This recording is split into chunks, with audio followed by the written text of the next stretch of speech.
So, good evening, Select Board. I am calling the meeting to order at 6:15 PM on February 4th, 2025. So we've got another special night with the Police Department that we're going to start out with after we do the first public comment, which is for someone who wants to talk about anything that's not on the agenda for no more than 3 minutes. We will not respond because it's not on the agenda. Anybody in the audience? Vanessa? No one here? Okay. All right, so let's get to the main attraction here. Chief. Yes. I'll take it away. Thank you for having us here tonight. We're here to request the board's appointment of Mr. Christopher Byrne to the position of full-time police officer with the Southborough Police Department. We interviewed multiple candidates for this position, and Chris did an outstanding job on his interviews with us. He has successfully passed the background investigation, the physical and the psychological examinations that we require. Mr. Byrne is a Longmeadow resident, is a resident of Longmeadow. He currently works as a full-time police officer for the Longmeadow Police Department. He has been in law enforcement for 7 years now, and he has a bachelor's degree in criminal justice from Westfield State University. He also served in the United States Marine Corps Reserves as an infantry rifleman from 2013 to 2020 with an honorable discharge. We are excited to have Mr. Byrne as a part of our team. And with your expected appointment tonight, we look forward to having him start his field training with us as a probationary officer as early as tomorrow afternoon, 12 to 8 shift. This addition to our department will bring our full-time sworn officer roster to 18 with 4 more positions to fill. At this time, do you have any questions for myself or Mr. Byrne? So I'm going to start with Al. No questions. Welcome to Southborough. Marguerite. The same, no questions, welcome. Sam. Ditto, great to have someone who has this experience and up and running very quickly, so that's a real plus, so thank you. Welcome aboard. You've got outstanding credentials and qualifications, so look forward to having you join the force. So you have an excellent resume. I'm so impressed. Military service is outstanding. Welcome, Jocelyn, also. So I hope you've had a little vacation between your current job and this. So no, you're going right to work? Last day was yesterday. Oh, my goodness. So one day, huh? And look where you are. So I don't have any questions either. Your resume is great, and I'm glad that you have accepted this job. Would you like to take the vote? So, Al, you want to make the motion to appoint Chris? I move that we appoint Chris Bryan as a probationary police officer in the town of Southborough. Second. All in favor? So it's Byrne or it's Byrne. Byrne, okay. So Chris Byrne, okay. All right, so welcome. Okay, thank you very much. And with that, we would like to ask the town clerk, Jim Hegarty, to come up and do the swearing in for Chris.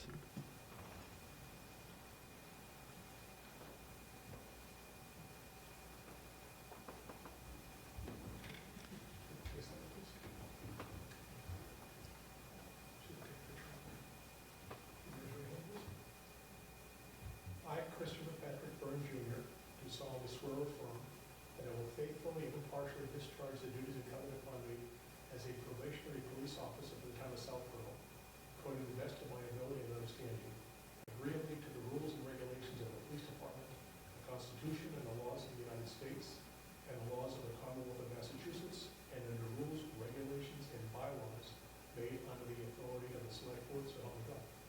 Yes, sir. Congratulations.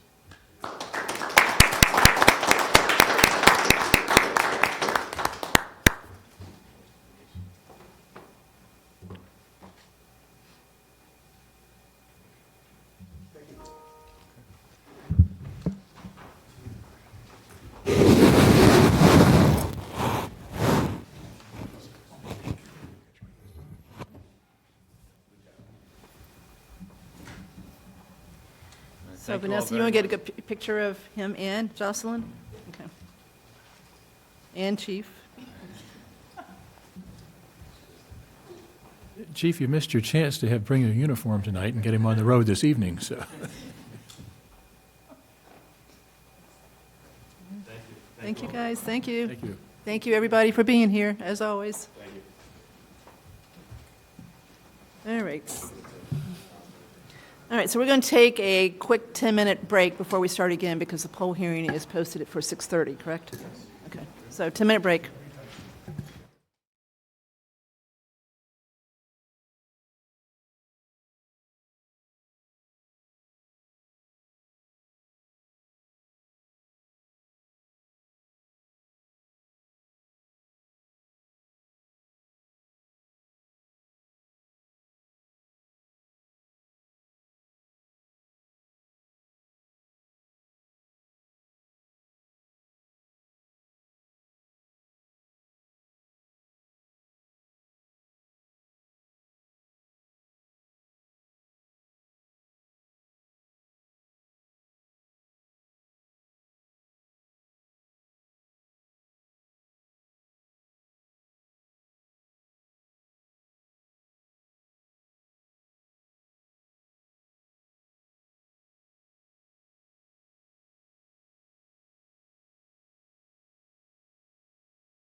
In progress.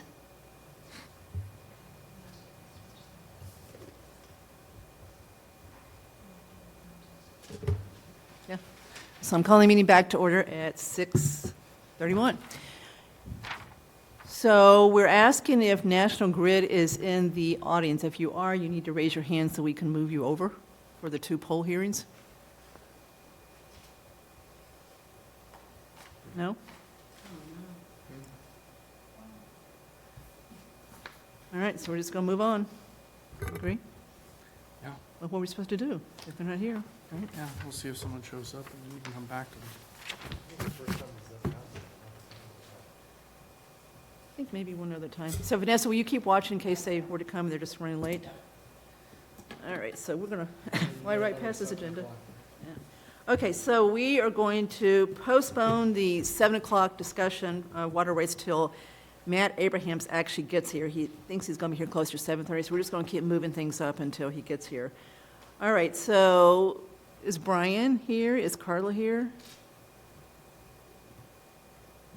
They just don't, we're way early.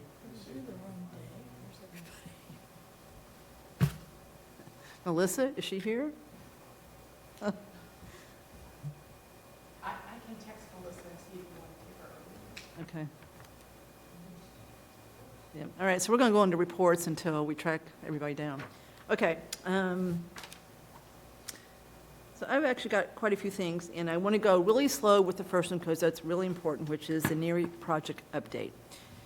So this week is a real crucial week as far as the project and what's going to be brought forth to town meeting on May 10th. On Wednesday, tomorrow, we expect to get the reconciled second cost estimate. We've got two different independent groups that are now working on the cost estimate. One is the original one, which is an outside firm that does most of these cost estimates for schools through the state, and then our OPM is doing the second one. They're going to get together tomorrow with each of their estimates, and they're going to reconcile them. So we should have that reconciled estimate Thursday morning. Brian will immediately get that to our bond consulting firm so that they can run the debt service that they are going to project. The OPM is going to give them a projection of the construction schedule so they can factor that in. So we actually have it, the run-up and then the actual permanent bond, what it looks like. On Friday, the NERI Building Committee Finance Subcommittee will be meeting at 2 o'clock to digest two different things. We're going to digest the new 5-year projection for the town budget that incorporates the NERI debt. So Brian's been working on it this week. He's worked on it with the schools. He's worked on it with Jason Malinowski.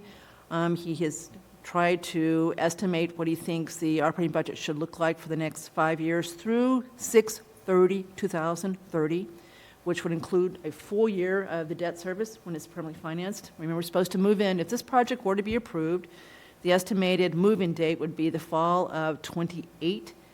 Therefore, the permanent bond would be in place for a full year for the year ending 6/30. So that 6/30 estimate would reflect what the bond or the debt service would look like in full for the project. So that's what we're going to see on Friday. The NERI Building Committee Finance Subcommittee will then present their discussion and their recommendations to the full committee the following Monday. Now, I've posted a meeting for the full select board for both of these meetings in case you want to come, and we've got a quorum. So if you want to come, that's fine. It's all Zoom. So if you want to chime in, please do. But it will all be fine. You can discuss it because it's posted. Now, we've got a backup plan, and this is important too. This is a lot of work to be done real quick in the next couple of days. So if something goes wrong with the schedule, then we've got a backup date for the NERI Building Committee Finance Subcommittee to meet on Monday at 1 o'clock. So that allows the full committee to still meet that night at 7 o'clock. So that's our plans. Once that gets done, the NERI Building Committee will vote on the numbers that we agree that this is what we are going to bring to town meeting. We've got to get that information to the MSBA by the 15th of February. They need to have that. They need to know that we support the budget. They then, on the 25th, they need to get the schematic design from the architects. And then at that point, everything that has to go into the MSBA is there. They then vote on the project itself on April 30th, and that's when we know what our grant would be based on the cost estimates that have been submitted and the schematic design that's been submitted. So we hear that on April 30th to get ready for the special town meeting on May 10th. Between, call it February 25th and the end of March, the new rebuilding committee will come back in front of the select board and advisory to basically talk about all of these numbers. So we'll have another chance as a full committee, or full board, to hear everything that's been done since you last heard from the full committee on December 17th. Okay, so that's a mouthful. Anybody have any questions about the schedule? I mean, this is really important we keep up with this so that you really are up to date on the numbers and know where we are. So we're going to know a lot more in 48 hours as far as what the cost is. What's happened since the last estimate is they've decided to use a geothermal system to provide the HVAC, and that's $12 million. I believe there were 6 in the first estimate, so that's going to bring it up for sure. That is the type of project that if the Inflation Reduction Act were still in place and honored, which is in question right now, then we would get a significant rebate from that in a couple years once the system was placed in service. But it's pretty, it's a little bit shaky right now with what's going on, so there will be no ability to assume that in these numbers. We'll just have to assume we're going to pay for it out of pocket. So that's a big thing as far as what's going on there. So any questions about the schedule? I know Brian is scribbling furiously, He is. but I think we need to see projections out at least 10 years and closer to 20, to give people, visibility about our debt capacity, and because, there are a myriad of other wants in town, and we need to figure out, if we're going to have debt capacity to meet some, any, or none of those. So I think we need to carry that analysis out at least 15 to 20 years. All right, you start getting too far out, Al, it's kind of meaningless. John Butler and I kind of, so I don't want to go 30. I would go 10 without much push.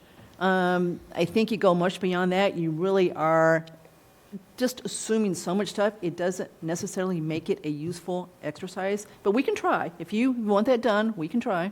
I'm happy to work with the cast of characters to do that, but what I'm concerned about is we have in our 10-year horizon at least emerging other substantial expenses that may not show up in 5 years, but definitely will show up in 10. Things like roofs, things like HVAC systems, and possibly a municipal wastewater system, and all of those are claims on our debt service capacity. So I think and frankly, people have been asking for the big picture, and even if we don't have precision, we should be able to say these are the things that are on the horizon, and this is what the horizon looks like, and that we at least, are thinking about them in terms of our ability to support those things. I mean, we're not going to measure it down to the penny. We're not probably going to measure it down to the million, but We won't be precise, but okay, I hear Yeah. you. So we'll talk more about Yeah. truly but this week it's going to be 5 years, because that's all we can do. Understand. And This is- we have time to go further after that, but we've got to get this information to the MSBA to keep that process going. people are asking for the big picture, and I think that's an important part of our job. All right, we are big picture, aren't we? Okay. Thursday at 2 o'clock, we've got a very important meeting in this room with the company that's bought 2 of the buildings on the EMC Dell properties. They've closed now on 2, 32 Coslin, which we already knew about, and then they closed the 29th on 21, which is a building that's partly in Westborough, partly in Southborough, where we had our town meeting for Algonquin years ago. The company is Atlantic Management. They have done really big, nice projects in surrounding towns around us. They wanted this meeting. So Al's going to go, I'm going to go, Mark's going to be there, Chris Lund's going to be there, Mimi Luttrell's going to be there, Paul Sabelli's going to be there. So we're going to sit there and talk about what they want to do, what they think they can do. We're going to talk about what's left to buy for EMC Dell. So I'm hoping that that's going to be a mutually beneficial meeting. So we'll see. We'll report back after the meeting. You may recall at the last meeting, we forwarded 2 articles to the planning board for them to be able to open the hearings for annual town meeting, right? And there was a third one that wasn't ready, so we couldn't forward it because there was nothing to forward. So I went to the planning board meeting on Monday, and I actually was there for the whole meeting. I was there for nothing to do with our business here. I had a business interest to be there for, and my item was last on the agenda. So I actually was there for the whole meeting, and I'm glad I was. It was a really good meeting. They got a lot done, but they've got a really, really heavy schedule, and a lot of it, it's not they've got projects that keep being pushed by the developers or by whoever sponsors the project. So they had a good discussion about whether they could get the third article done, which is expanding the uses in the industrial park zone. And they all concluded, and I actually agreed with them, that they didn't have time to get it done. So they want to put that forward at the special town meeting that we think we're going to have in the fall. The good news is they all seem to support it, from what I can tell. They didn't officially vote, obviously, but they do seem to want to get it done, and we're talking very positively about that piece of it. They just didn't think they had the time to do it right with everything else they've got to get done before town meeting. They still have a lot of questions on the ADU, a whole lot of questions, which they're going to try to get addressed, I think, at the next meeting with Jay Tellerman being there. They've got these projects that are still in the plate, and they've got a lot of them. They're good projects. It's 2 Main Street. It's Meadow Lane. So they do truly have a lot going on. So I supported that. I got up and said I support moving this to the special town meeting. So I hope that everybody here is okay with that. Okay? All right. CPC, Community Preservation Committee. So this is a little complicated, so stay with me. 9 members per the bylaw. 7 members are from other committees. 2 are at-large members appointed by the select board. We used to appoint all 9, but because of the change with last year's special town meeting, the committees appoint theirs directly, so we don't do that anymore, but we do still appoint the 2 at-large members directly. So last meeting, we appointed Ellen Maria to the Affordable House Trust to fill that out. So it's 5 members now, so it's all done, it's all filled. Then Al, correct me if I'm wrong, at the most recent Affordable House Trust meeting, they appointed Ellen as their rep to CPC. And we also, last meeting, decided to replace Shopsy with Affordable House Trust. I should have said that first. So we replaced the Affordable House Trust as one of the 7 appointing committees to CPC, replaced Shopsy, and now Ellen is the rep on Affordable House, from the Affordable House Trust to CPC, so she's resigned her at-large seat on CPC. So now there is I don't know who's got the other seat, but I think there's only one, so there's at least one. Maybe Doug. Can't remember. No, because Doug was Shopsy. Doug was Shopsy. So, Vanessa, can you check real quick, go to the town website and see if CPC has a vacant at-large seat besides the one we're talking about? We know we've got one now because of Ellen. So there is now at least one vacant at-large seat, so we now need to advertise for that and see if there's any applicants for that, and Brett. hopefully. Brett Peters. Brett is. Okay, so we got one then. That's true, so I forgot that he was not open space. At the meeting on the 25th, we hope we'll have some applications for that position, and then if we do, we can hopefully appoint that position on the 25th. Okay?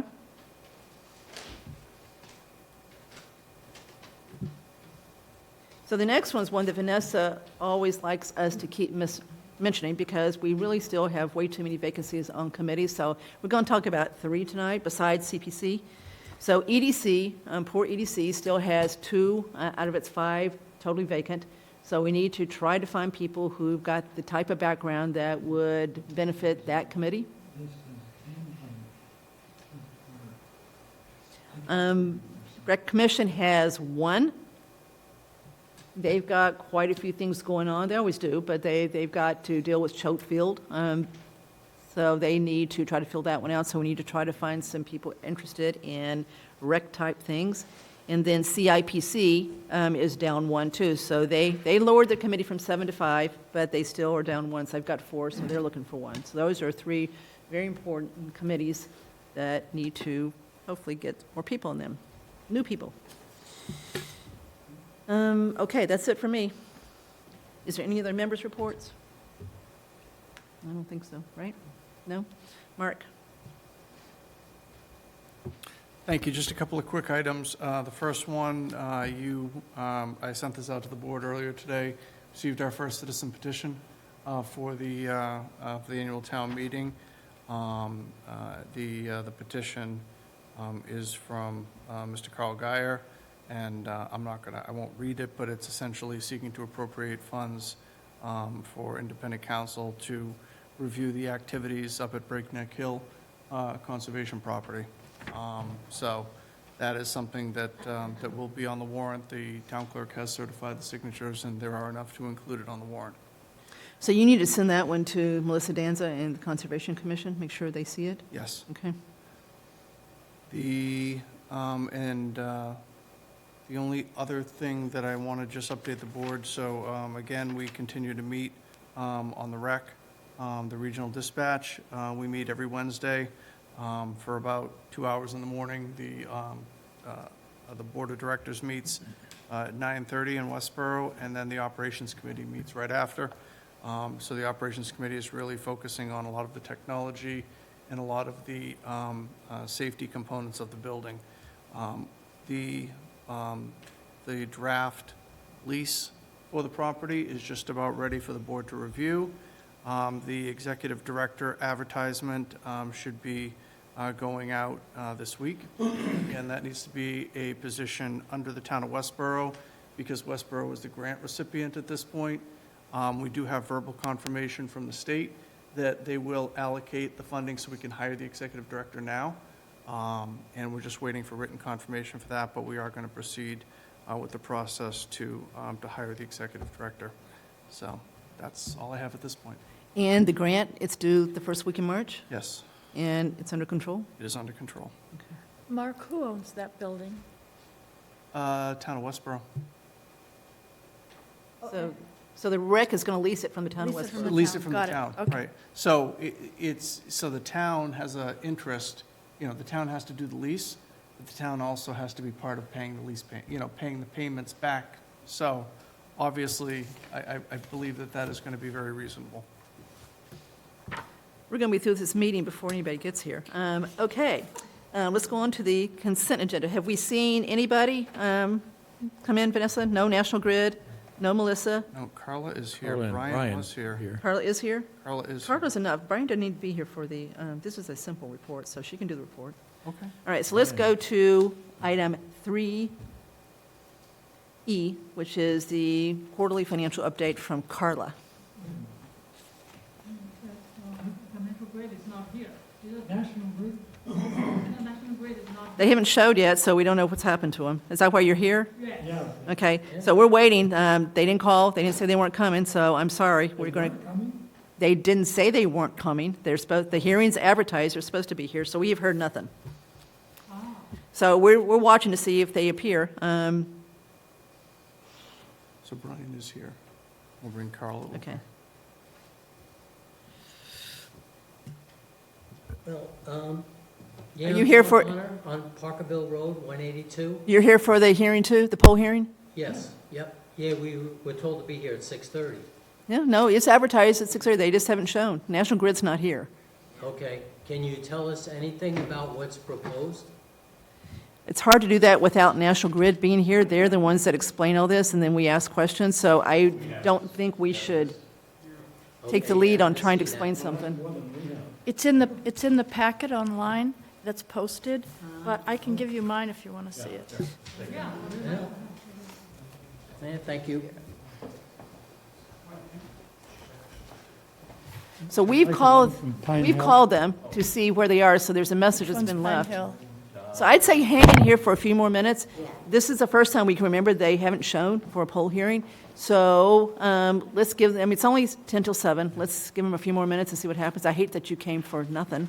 So just, if you can, hang in there for a few more minutes and we'll we'll keep watching to see if they come. Would be rescheduled, though? Yeah, it'll be rescheduled. They're Parkerville. Yeah. Are you both here for Parkerville? Yeah. Okay. Is it on the back? No, I think I have, yeah. Yeah, so they've got. Parkerville. Brian's already over? Yeah. All right, so we're going to go on to the Q4 report with Brian Ballantyne, our treasurer, and Carla McAuliffe, our town accountant. Brian, Carla, which one wants to take the lead? It doesn't matter since I'm on video. Can you hear me, first of all? We can hear you. Okay, because I've been having an issue with this laptop. I can certainly start. I don't know if you want me to share my screen real quick. This should be fast, but, Yeah, please do. We need something to fill our time here. okay. Share it all you want to. Okay. There you go. There's little trees. Let's see. Like I said, this is pretty positive news for the most part, so I think, budgetary wise, we're probably hearing some cautionary tales, but this is good news, at least for FY '25 so far. The reporting period obviously is July through December. I won't read it verbatim, but our general fund revenues are certainly running very good again, $591,000. Be aware, we've said this before, one-time fees or revenues are about 200 of that, so that's about a third. So that, you just have to be cautious that may not be around next year. Great news on motor vehicle excise, investment income permits. We did get commitment one for the new year, which is our huge excise tax. So on or about next Saturday, you're all going to get your excise tax bills for the year. So that is up a bit from last year too, which is really good news. It continues to keep us amazed. Do you know what the percent increase is year over year for the first one? It would be probably about 7 or 8%, somewhere around there. So a lot of people are buying cars. Good. Yeah, and I think it's because of the price of vehicles that we all know they're more expensive, so excise is based on value, so that has to be part of it. But anyways, good news there. I know you're talking about water rates shortly, and at least through this year, the water revenues are $500,000 higher than last year, so good news. I didn't get a chance to parse that out in detail, whether it's from usage or water rates, but I have a feeling it's probably a mixed reason for that. Carla, I can go through this, or you can go through it, it's up to you. It's up to you, however you want to work it. Well, I'm rolling along, so I'll let you do the last two. Everything's looking good for this year, for the most part. I think you're gonna see this is small stuff. $20 is pretty minor, de minimis, actually. Building and recreation may have some slight adjustments. The building one, I know there's not a price listed there, but it shouldn't be more than a few $1,000s. You can see the potential issues as of now. Fires over time, they've had a lot of IODs in the department and a lot of staffing issues there through December. Obviously, DPW, again, vacancies, Board of Health, staff changes, benefits. You may recall we did the retiree renewal and it was higher than we anticipated, so we may be able to absorb that. It's too early for me to know. I'm hoping we can, but that was like a $60,000 difference, so we're going to watch that too. But to date, no reserve transfer funds, so this is good news too. I'll keep rolling if you want, Carla. ARPA, is just about, you can see 3 million, and 2.2 of that is spent, which is a little over 2/3. Carla did a great job at getting on departments for encumbering their money and getting their projects rolling and everything. So I find this an interesting point. The last point actually she put on there was, 52 projects and 38 have been completed. So we still have 14 in process, but that's a nice little tidbit to know. Unfortunately, that has run out, and I think for fiscal '26, the budget, we'll see the capital, that's part of the reason some of the capital is going to be going up for that year, or at least what's requested. FEMA update, Carla loves this again. I was speaking for her, but, so you can see they filed the final claim. It's working its way through the approval. $670,000 we got back from that. Great news. There is, Carla, you can jump in and correct me, but there's one final claim left.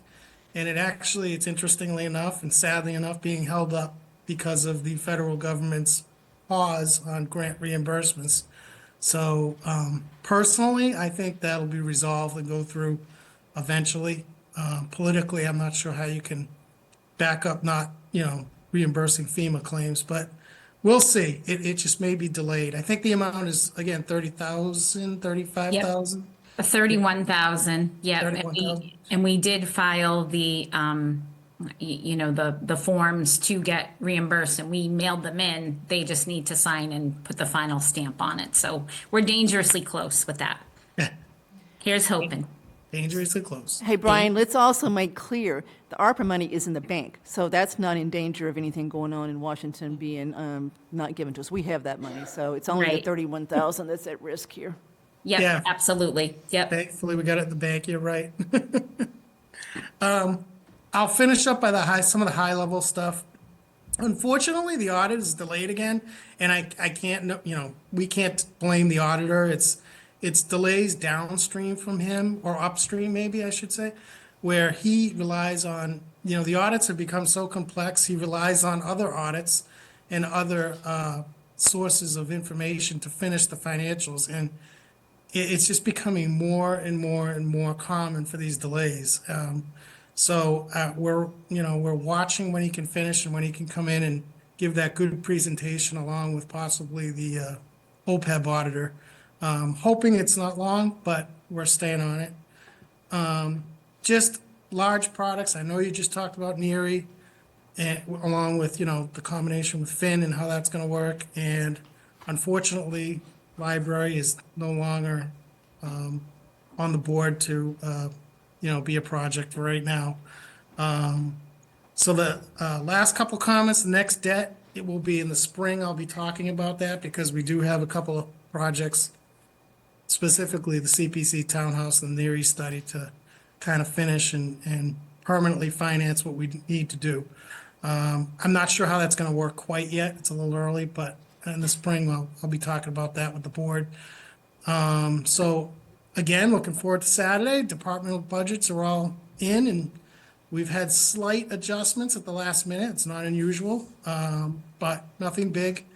And I anticipate on Saturday, maybe, post the departmental meetings, we can set our goal as to what we want to see that final budget be, or at least possibly identify a tax rate increase that we're comfortable with, or something like that. So I think the departmental, I'm sorry, I think the FY26 budget will probably get into fuller swing after this meeting on Saturday. And as a reminder, all the residents can see the annual town meeting, special town meeting, and town election are not very far away, April, May, and the middle of May. So they're all coming up, and hopefully we get good turnout. Thank you, Brian. Thank you, Carla. Hey, thanks. And I just want to reiterate something that Brian said. Carla was tenacious, there's probably other adjectives, to make sure that the ARPA money got spent. Some departments might say, hounded them to make sure that it got done. Bill kind of is nodding his head, Carla, just so you know. So, but she got it done, so we spent every penny of what we were allocated, which I think is great. So, and I think we put it to pretty good use, too, overall. 52 projects. Yeah, 52 projects. I agree. Perhaps the board should Thank give you. a huzzah to Carla. What's that? The board should give a huzzah to Carla. Absolutely. Huzzah.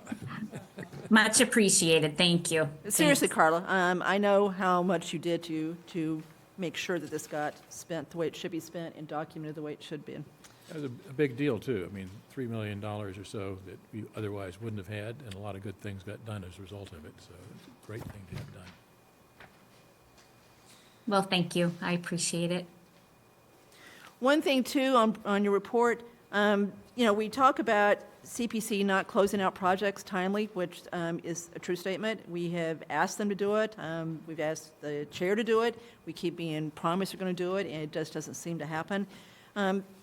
We've also been told that it's fairly small amounts of money, but this one's big. So we should definitely make sure that the $200K that's going to be left over from the townhouse project does get closed out. I mean, that's us. We should be able to do it. Yeah, I've had conversations with Freddie about that, so she is aware of it. She actually expects it, so I think we're gonna be good on that one. Okay. All Yeah. right. So thank you, guys. So Brian, we'll see you a lot this week. Okay. Thank you. Now, we do think that National Grid is here. Can National Grid raise your hand if John is from National Grid?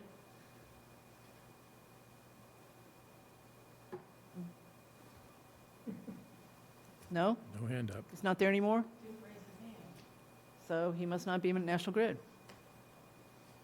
Okay, so we've talked to the people who've come for the hearing and explained that we're going to postpone the hearings until February 25th, that they'll be at 6:30 again, and that we will triple check with National Grid to make sure they're going to be here. So we're very sorry that you've come out on a cold winter night to do this.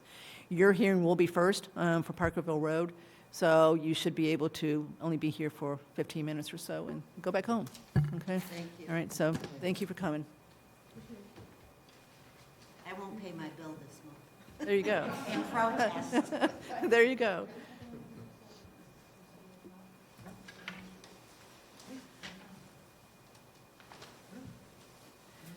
So, Bill, we still think Matt's going to be here at 7:30, correct? Okay. All right, so we're going to go on to the consent agenda, get that done.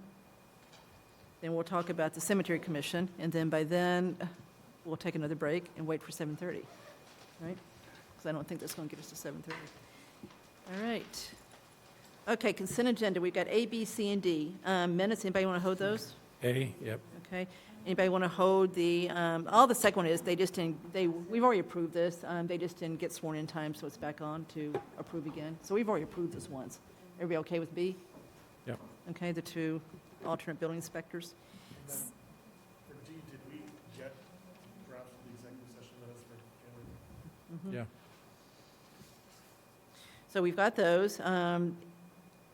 If you didn't read them, we can always hold them, but yes, we do have them. It's one page. They're easy to read. Then we've got a request to approve a revised job description for the IT manager. And Vanessa, I'm going to pull that one so Vanessa can kind of explain what's happened here and where we are in the process. So we're going to go first here, and then Personnel Board will take it from us. Okay, so let's do the minutes first. Sam, what have you got for minutes? On line 28, they talk about bi-monthly reporting. Should be biannual. I'm sorry, should be bi-monthly. It's bi-monthly, not biannual, right? Should be bi-monthly, Okay. not biannual. Yeah. Okay, Biannual is, okay, bi-monthly instead of biannual, all right? and then line 111, I would rephrase that to say, maintain a 10% cap on total debt service. It's a cap, not a goal. Yeah, okay, so you want to say what exactly? Maintain a 10% cap on total debt service. So that's the limit. Okay, tell her exactly what you want to say. So, he stated the working group recommends that the town maintain, A 10% cap on total debt So- service. okay, so a 10% cap on total debt service. Right, Right, yeah. so I agree, that sounds better. Yeah, that's Okay. not to shoot for 10%, Right, we don't want, if we can avoid right. it. And line 156, hold item C. So Ms. Cook moved to hold consent agenda item C? Yeah. Okay. All right. And line 194, 195, it's the Affordable Housing Trust, not the trust fund. Affordable Housing Trust Committee, not the trust fund committee. And that's so hard to get people to say that right, because we said Yeah. fund for so long, right? Yep. Okay, so I agree. So That's- Bridget, Affordable Housing Trust, you can leave off the fund, Yep, okay? that's it for me. All right. I only had one at first, and I didn't want to do it because it was so embarrassing, but I've got one more substance, so I will do my one silly one. So 33, it should be singular purpose, right, Marguerite? Funds available for the purpose of supporting affordable housing? 33. The board discussed community CPA funds available for the purpose of supporting affordable housing. Yeah, I could go either way. Yeah, purpose is better. Okay. All right, the one that I didn't understand, so take a look at 131. First of all, is there actually a tree warden act? No. Okay. I didn't think so.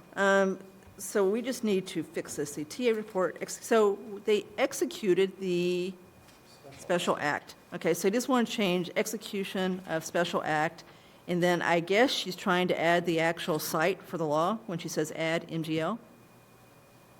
Oh, yeah, that's her note to herself, isn't it? So she can just delete that. So Bridget, all you got to do is say execution of Special act. special act by Governor Healy, and you're fine. Yep. Everybody agree? Yep. Okay. All right. So I'll make a motion to approve the minutes from January 21st as amended. Second? All in favor? Okay. So I'll make a motion to approve consent agenda item B. Second. All in favor? Okay, Vanessa, you want to talk to us about C, so we're pulling C, which is revision of the job description for the IT manager. Sure. Yes. So this is an update to Jay Montijo's job description, which hasn't been edited, I don't think, for quite some time now. It certainly hasn't been touched since after the pandemic, which of course we've now, added a whole layer of hybrid meetings that the IT department supports. It also had not been updated since we added the position that Hassan holds in the department. So it's now worded to include, performance reviews and supervisory duties and things of that nature. I also wanted to point out that we strengthened some language in the area of cybersecurity and mitigating risk. And certainly, from the work Jay and Hassan have done over in the public safety complex, making that room, really high-tech and able to support all the AV needs we're using for many of our boards and committees over there. So those are generally the amendments we're asking the board to agree to in this job description. As you know, the SAP also requires that the Personnel Board approve edits to all the non-union job descriptions. So that will be on their agenda. They'll be meeting next Monday morning. But as the appointing authority, we wanted to bring this to you first. And then it'll be on the warrant for April 7th. Right. Well, the job description doesn't go to town meeting, but if there were any change in grade or pay, that would be an amendment to the SAP. Okay, but it's not, so it won't go to town meeting. Correct. It's not as a separate item. I did also want to point out that we are modifying the title. Right now, it's IT manager in the SAP, so that's the piece that you might see as an amendment to the SAP at town meeting. So I thought that anytime you changed anything to SAP, it went to town meeting. That's not true? No, if it's just a modification of a job description, that would not require any town meeting action. A title would, because that's under Section 20, which is our classification of all our non-union positions, a title or a grade. We are changing a title. Yes, so I misspoke, because it would show up as a track changes in Section 20 in the town meeting warrant. Okay, so it will go to town meeting? Yes. If personnel... Yes, I was thinking I thought you were asking about grade, so that's my fault. Title, yes. All right, so if we approve and personnel board approves, then it will go to town meeting, but only to approve the change in title, nothing else? Correct, correct. Because job descriptions don't go in the warrant, only the title would. Well, it's a good thing that we really bogged down town meeting. Right, right. All right, so everybody clear into what we're doing tonight, which is approving, or not, the proposed changes to Jay Montijo's job. Correct. Entitled. Al? No questions. Marguerite? I just had a few little scrivener's changes, but we already talked about that. Yes. So who's "we"? Vanessa. Okay, so you're going to make those? Yes, they're just sort of formatting and grammatical That's corrections. all they are? Yeah. Okay, all right. Sam? I'm okay. I don't have any questions. Either. This is what Jay wants, and he certainly is a director. Okay, so I'll make a motion to approve the proposed revised job description for the Director of Information and Technology, and also improve the title for that department. Second. All in favor? All right. Thank you.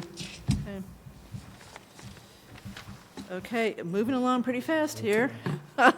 Okay, so Bill, we have nothing left to discuss but the Cemetery Commission before we get to the water rates. About executive session minutes? Oh, sorry. One more thing, Bill. So Andrew, are you okay if we approve these? We can wait. There's one thing that I need to change in it. I actually All right, drafted. so let's just table this until the 25th, so Andrew's got a chance to read them. This was basically your, I'm wondering whether there's any chance we could deal with it in the executive session we're having. Right. Now, I guess we It's not listed on the, Yeah, okay, all right. So we'll just move it to the next meeting. Okay. so, okay, so we'll do it on the 25th. Sure. Okay, all right. In the meantime, why don't you get corrected, what you Okay. think should be corrected with I Mark? missed the times on it, so it's no big deal. All right, so get I that, started that's and easy. stopped All right, so get that corrected and resubmit them. Okay, Bill, talk slow. Matt's on track for 7:30, so. Yes. Okay, so we started this discussion at last meeting. Bill was not here, so we wanted to give Bill a chance to basically talk about the pros and cons of adding a cemetery commission to the town of Southborough, which we used to have before we had the combination of the DPW in 1991. We had a separate cemetery commission, which Bill, and our audience here, was actually on. Bob. Yeah. Bob. Anyway, Sure, I'll give you an overview. So thank you. I apologize for missing out on the last meeting. I held out as long as I could. But the request is really coming from a number of different areas that I've got going on in my thought process. Ideally, we would have a committee that is focused on cemetery issues, whether they be sales, utilization of the trust fund or the perpetual care account, identifying issues. We have a pretty significant issue with one of the retaining walls on the site. Looking at expansion options, there certainly is not a lack of work that needs to be done. And, you know, people that have a vested interest in cemetery operations, like we had at the last meeting, would be ideal candidates for serving on this commission. So I wanted to elaborate a little. In my memo, I touched on some issues. While these meetings with the Cemetery Commission would be open to the public, and they'd be public meetings, and they'd have minutes and whatnot, there is a level of discretion that comes with a smaller committee than the Select Board. Many of the issues that surround cemeteries, it's sometimes, whether it's a waiver request, we have rules and regulations. Sometimes we get requests for waivers. Sometimes we have special considerations that are brought forward. And these are sensitive topics. So I thought with a smaller committee, it might be a little better served to have that level of discretion increased. Many of the viewers of the Select Board meetings don't really have a vested interest in the cemetery operations. So, the thought process is maybe, if someone has an interest, they're certainly welcome to come to the meetings that we would have and participate, or even better, be on the board. So my thought process really is in streamlining and having a specialized focus on cemetery operations, and that's why I floated the idea of coming to the board and seeing if we could relieve the board of that duty. You know, I know Andrew mentioned at the last meeting that, you know, the committee, the board's opposed to forming more committees. I do understand that. When in reality, the select board is the committee, okay? So the committee exists. It's just a matter of deferring that control and operation to a different group of people. That's all. So, Bill, the commission would cover not only the rural cemetery, but old burial ground also issues? I know there's nothing new going to happen there, but it certainly needs to be maintained. And, you know, there's work that needs to be done right now to probably maintain it better than we have. So would it cover both? the scope could include all cemeteries in town, or the select board could decide, hey, we just want it to be rural cemetery. It's really open-ended, however you'd like to have it executed. Okay, so I'm just going to open this up. I keep going back and forth. Yes, the select board, we were told 2 years ago by, we had hired an outside consultant to help us with our goals for that year, and he just also made a point that a town this size, we've got too many committees. It was his opinion. He was a former town manager. He'd been in the municipal world for a long time, so, you know, we listened to him. So since then, we've been trying to streamline committees. We've gotten maybe a few I'm taking care of, not a lot, and we still have a lot of vacancies on committees. They seem not to be moving in the right direction. So that's one, reason not to do it. But I hear you. We definitely, so you believe in 10 years we're going to need new land for more space, correct? I think that's on track with what we've seen for the rate of sales and occupancy and the demand, based on the current demand, yes. Okay, so that's got to be dealt with. All right, so Al? Well, I looked at cemetery usage, and I think I agree. 10 years is about the right number, but what that means is in the next few years, we got to have a plan. I guess the question I have is, we have also sort of had this idea of a revised Public Works Advisory Committee of some sort. Could we combine both functions? The board can do what they desire to do. My recommendation is let's keep it focused. My preference is to have a committee that's specialized in certain tasks. You have a person here that's interested in serving, perhaps, and that person may have a special interest in cemetery operations. If you broaden that scope to include roads and water and other issues, transfer station, or whatever the operation is, they may lose interest because now it's only a minor portion of the issue. So I think from my perspective, you get a group of people that know cemeteries, they know the statutes with cemeteries, they, focus on that issue. It's going to be a lot of work just for that.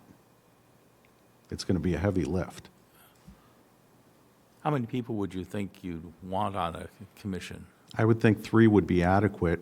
5 if for some reason you think That's there's the a number need. that came to my mind if we did something along these lines, 3. Well, I'd certainly like to look and see if there's a committee we could do without and keep our score even at least, but I'll take a hard look at it. All right, thank you. I looked around at a lot of surrounding towns when this first came up, and there's a cemetery commission in virtually every single one of them. Some are elected, some are appointed. Do you have a thought about? Well, I think the statute allows either, okay? So, it's really the board's discretion. I would think from a selfish perspective, appointments might be a little more focused on who gets in there with certain skill sets. So select board appointed? Or Yes. you would? The bring statute somebody says select board. Yeah, all right. Yeah. And my other question is, if we're going to have full build-out in terms of our cemetery capacity in 10 years, how long do we have before we should start looking at land so that we don't come up against it? Because the state requires that we have a cemetery. It's a law, right? So how many years would you feel comfortable with waiting before you started to find land? Well, there's a few things that go into that. It's not an easy thing to answer. We're looking at the rate of sales of plots versus, the niches in the wall. There's certain little pockets of areas we might, buy some time if we get a little creative in how we execute those, locations. But it takes planning, okay? And I think you could stretch that out a few years, depending on how you market and, plan for these things. But I think it would be a good idea to start letting this rise to the surface and starting to think hard about what the next step is. Nothing is readily apparent to me at that location. We may need to expand further, but that's something we'd work on with whatever group is established.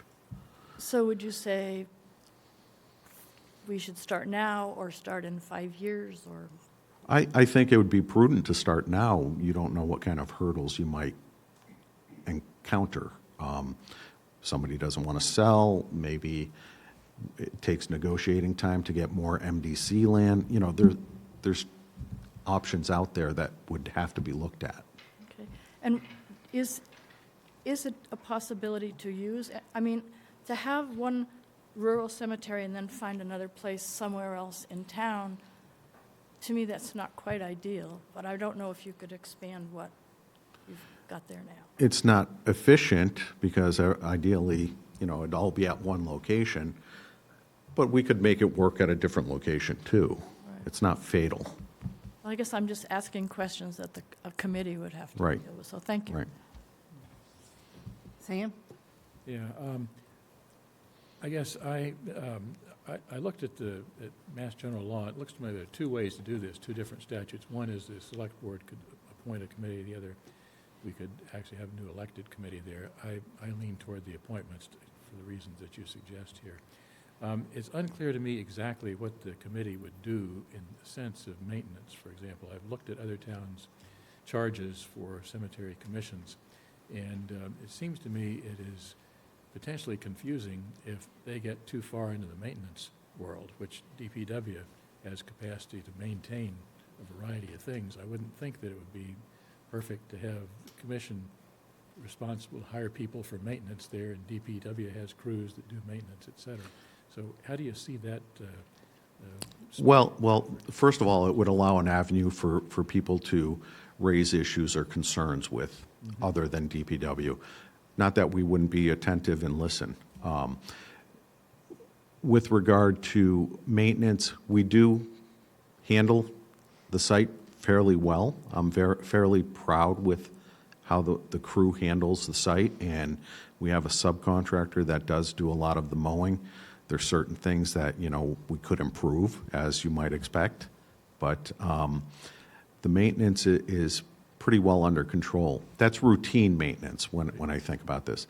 There are other things that have gone on for a period of time that really could take a little TLC and look at. There's some headstones that have been knocked over for years. Yep. There are some, tree issues that need to be tended to. I know Marguerite's mentioned to me recently about a, what's it called? The rust at the door on the bottom.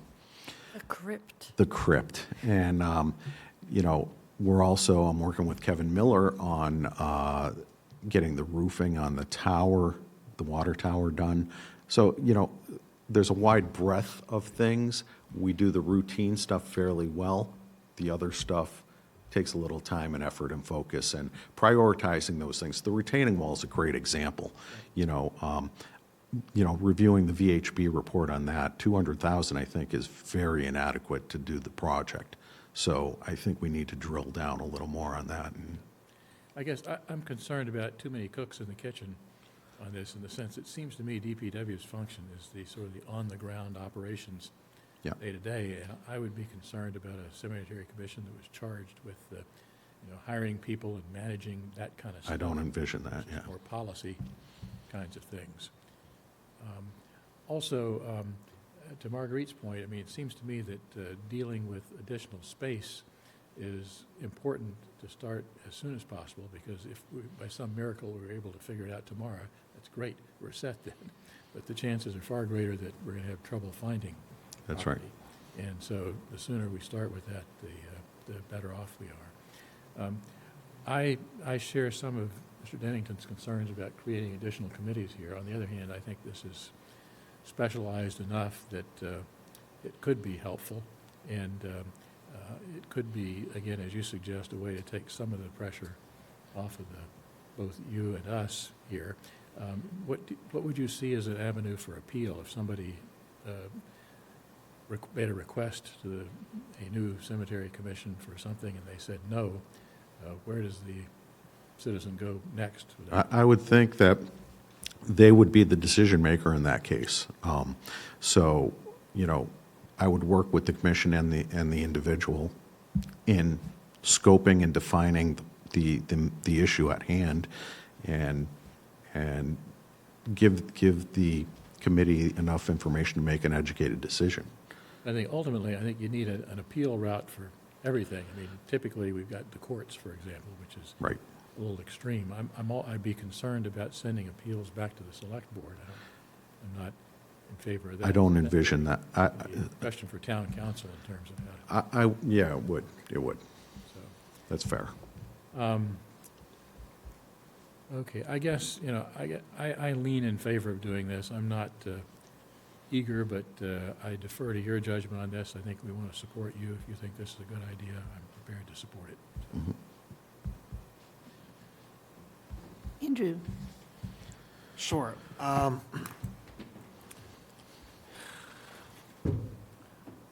I've been one of the most opposed to creating any new committees for a variety of different reasons. I'm also in the position, like Sam, I want to support you if you think there's a way that we can help you. I don't feel like there's a great pressure on the select board of the cemetery things that we've handled. They're on the, except for one highly charged thing. The rest of them have all just been consent agenda things. So we haven't really been presented anything where I feel like there'd be a benefit to the select board. There'd be fewer things we have to deal with on an agenda by creating a commission like this. But just hearing, the concerns you have, it seems like a lot of them have to do with operations, right? And I think that if we did this, I would want to see it just focused just on the rural cemetery. I definitely think that it should be just an appointed committee rather than an elected committee. The idea of having already on the ballot where there's so many different, there's already quite a few boards where, voters come in, they have no idea who any of the people are. This would be another one of those. I think, sounds like there's no support for making this an elected body. No more than 3 people. I would love to find a way to not have to do this through a special legislation to the legislature. It's going to take 2 years to create, a year, 2 years to do something like this. Yep. Is there a way that you can just do this as kind of like an ad hoc advisory, committee? And I also like the idea of if it's not an ad hoc committee, having some type of a sunset provision. I know we had an argument about this on another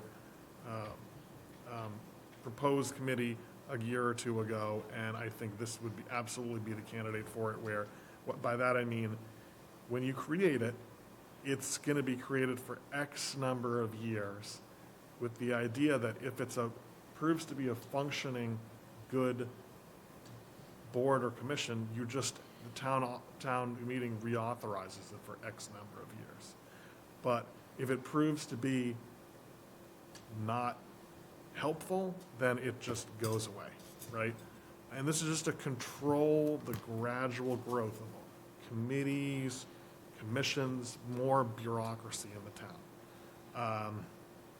So those are the things that, the comments I have on it. I mean, I don't think, to really flesh this out, you'd really need to start drafting, like really get into the Yeah, details. what's the of what- charge and so forth, yeah. Yeah. I do see some other towns have things like this. Those are my thoughts on this. We talked a little bit about would this have a budget? It sounds like if it did have a budget, it would be like really kind of minimal budget, kind of like some of our other boards and committees have. I just think we have to be careful about creating too many commissions that have too little accountability, and people that have their own kind of agendas or off on their own on some of these low-profile committees.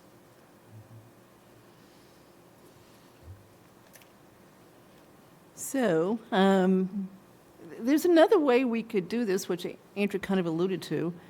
So we could do the 10-year expired, right? And then if it's good, you renew it. Or you could do an ad hoc that just focused on probably the biggest issue, which is the additional land we're going to need. And we got to be careful here, Bill. We think that the population of Southborough in 2030, based on a couple of demographic studies we did for the new school project, is going to be 30% seniors. So I don't know what you did to do the math 10 years. It may be sooner than that, given that the whole state, the whole country, there's just a lot of baby boomers that are getting older, right? So it may come sooner than you think. So therefore, I do think we, no matter what, need a plan to figure out where we're going to expand to, because I don't think there's going to be a ton of choices. So I have great respect for what you want. So I'd like to do something here.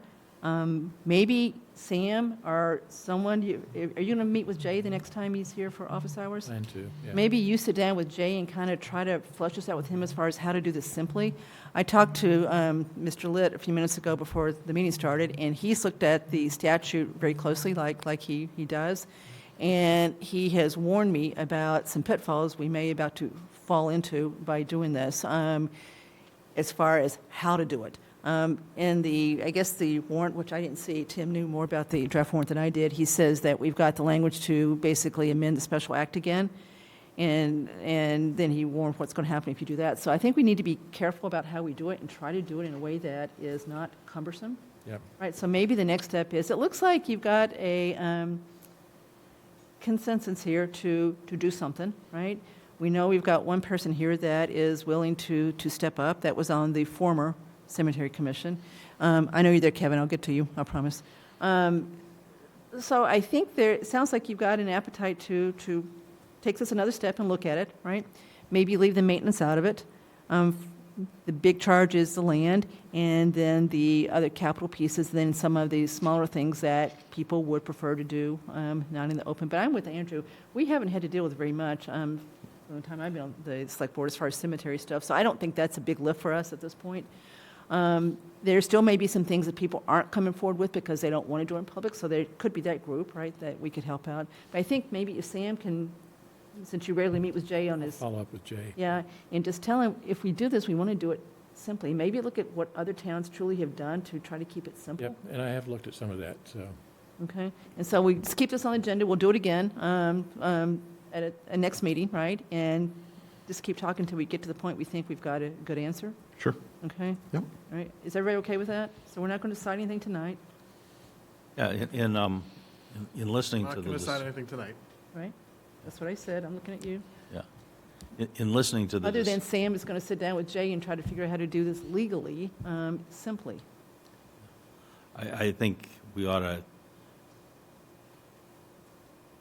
have this commission be, if we do this, it should be as lightweight as possible. I think most of their functions should be advisory rather than policymaking. It's real, and I agree with you. The expansion is the big issue, I mean, you brought that up Yeah. a long time ago. Mr. Litt has informed me tonight, too, that this, if you look at the statute, they've got the ability to hire people. So I don't think that's where we want to go. So that's why I think we need to be careful here. Yeah, elected right? commissions Yeah. too. So I think we've agreed, we want an appointed and we want 3. So maybe that's the 2 things we kind of all seem to, if we do it. I'm not committed to supporting this, just to be Okay, I clear, said but- if we decide to All do right, it, at okay, least yeah. we kind of got that, maybe, decided. So are you okay with Sam going to meet with Jay and see what Jay recommends to do to try to keep this simple and efficient and Yeah, streamlined? I mean, so just one point teasing out, if this is, which would be my preference, it's like an advisory, ad hoc, okay, committee. You try it out, you see how it works. That would mean, I think part of what you are looking to accomplish is like if there's appeals from some little decision-making or kind of adjudicatory type things that you're also looking to maybe offload. I think if you go the advisory committee route, I don't know whether that fully does that or. Okay, Right. Yeah. Which is, my preference is to keep it advisory, but then I know you want to go further from it to have Right. it. Okay. But there's, all right. So we haven't decided anything other than we've got maybe some structure issues that we agree on. Mr. Miller, Ms. Cook, thank you. I don't want to sing to the choir. tell us who you are first. Kevin Miller, 18 Lattisquama. I'm speaking both as a private citizen and as chair of the Historical Commission. I'm very strongly in support of Mr. Kunda's request and did want to note that the Historical Commission did take this up as an agenda item at a recent meeting, and we are, as a body, very strongly in support. There have been concerns about that we've had as a commission about both cemeteries since I came on the Historical Commission in June of 21. And I do see Bill's proposal as a way to, an avenue for us to address some of the issues. I think, appreciate the select board feeling that it hasn't been a heavy lift up until this point. However, I think that's because there are things that need to be addressed. And I think, and a cemetery commission could really help DPW get those things done, and that, the Historical Commission would be really strongly committed to working with such a body to address some of our concerns. Then as a private citizen, I appreciate like the concerns about rates of volunteerism, committee bloat, all that kind of stuff. But the space issue at the cemetery seems to me, that's a freight train coming straight at us. And, 10 years is a blip in the 300-year history of Southborough. And I would advise, whatever the composition of the committee, that you really try to get a couple of real visionary people on there, because I think visionary thinking is going to be needed in terms of demographic trends, sociological trends, and economic trends to handle the fact that Southborough has limited space, and we're not going to get any back unless they drain the reservoirs. So, again, Historical Commission is strongly in support and would hope you would consider giving Mr. Cundiff what he wants in this score. Thanks. Thank you, thank you. Tim? Tim Blitt, Woodland Road. You'll probably be surprised at my position on this one. Couple of things. First, I would stay as far away from the state-defined cemetery commission as you can. I took a look at Section 114 of the general laws just out of curiosity. It's a book. Anything that you organize under that has defined responsibilities under the statute. And what you're talking about is a very small subset of that. It's operational, and yes, even the appointed committees have the ability to incur debt and hire people within some limits set by the select board, if I remember correctly, Section 27. I think there are a couple of ways of slicing this, because I hear the problem, and I think you definitely want to look at it. I do agree that the land issue is one that lends itself towards a ad hoc committee, because once you have the land, it stops, right? And you know, it's something that you can appoint. It has a clear mission. The mission gets discharged, and the committee goes away. As far as dealing with the operational issues where Bill could use some support, one approach that you haven't talked about is for Bill to simply appoint an advisory committee. This is what his predecessor did for the sidewalk committee some years ago. It is exempt from some of the provisions of the open meeting laws, so that helps you in terms of the sensitive issues kinds of things. And basically, such a committee is, you know, it exists as long as Bill wants it to exist. It can advise on, you know, any decision that Bill could make by himself is sort of the way that reads, if I remember the law correctly. And so if you delegate to Bill the authority to deal with, you know, the day-to-day decisions and the things that might become appealed, then it's something that he can consult such an appointed committee to, you know, on for, you know, their advice in terms of how to proceed. And, you know, how much, you know, how that works then becomes an internal matter to DPW. I guess the third point I'll make is you really don't want to touch the special act. If you were to, for example, as the draft warrant suggests, remove cemetery from the special act, then we're back instantly to an elected cemetery commission under 114. And the whole point of the special act was to consolidate overlapping functions and get efficiencies and not have management conflicts over resources and all that sort of thing. So you don't want to go there. If you did that and then wanted and appointed by the selectmen committee, as I understand it, the town would then have to take a vote under, what is it, section 41 or something. It's required by section 27 to say that we want to have an appointed rather than an elected cemetery commission. This is just a tangled kind of mess, and I don't see the advantages. I'm very sympathetic to the problem statement, but I don't think you want to go at it in the ways that you've been talking about. And that's my 2 cents. Usual disclaimer, I'm not a lawyer, I just read. That was very helpful, Tim, seriously. More than 2 cents. Okay, so we've got a plan, Sam, you know what you got to do. Yep. Right? Okay. Thank you. And then we'll keep talking about till we come to a really good decision. Thank you. That supports you. Appreciate it. Okay. All right, Matt is here. So the last thing on the agenda before we go to executive session is water rates for the next year. Oh, that's right. Is she here right now? Sorry. Thank you, Kevin.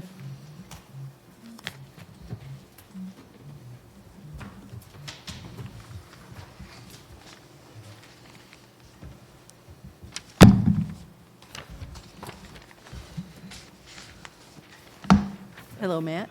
Kathy, Melissa is actually here. Do you want to get She's that- there now? Do you want to get that update? Because we just looked when you think she was here. Yeah, she's here. In the audience. Can we do one thing before we start this? Sure. We've got our conservation agent here that's going to do a quick overview of where things stand. And this won't take long. I think you can stay here. Yeah, you don't have to. She's coming by Zoom. She's Yeah. remote. All right, so can we bring Melissa over if she's not, is she there? Hey, Melissa. Hello. All right. How you doing? I'm good. How is everyone? We're good, but you're good? Yes, Okay. we are doing good over in conservation. Okay, I'm asking about you personally. Are you doing good? Yeah, Yes, and I'm not sure if everyone knows, but I will be going out on leave the end of March, so for a little bit. All good news, everything is well. Okay, and I've heard you've got a good plan in place for when you're gone. Yes. Which I'm not surprised Yep. about. Yep, nope. Melissa, Mark is going to send you, we've got a citizens petition that you're going to want to read, and Conservation Commission is going to want to read, so he's going to get Sure. that to you. Okay. Okay. All right, so we just wanted to hear from you before you went on leave to see where things are, what you want us to know, et cetera. Sure. In terms of the farm dump, we're still making good progress. Basically, all the excavation aspect of the project has been completed. The only thing left is just the final restoration, which is planting and site stabilization. We are expecting that proposed plan from our environmental engineer within the next 2 weeks, so we can get that off to Conservation Commission and Stewardship for their comments. So I hope to have that finalized before I am out.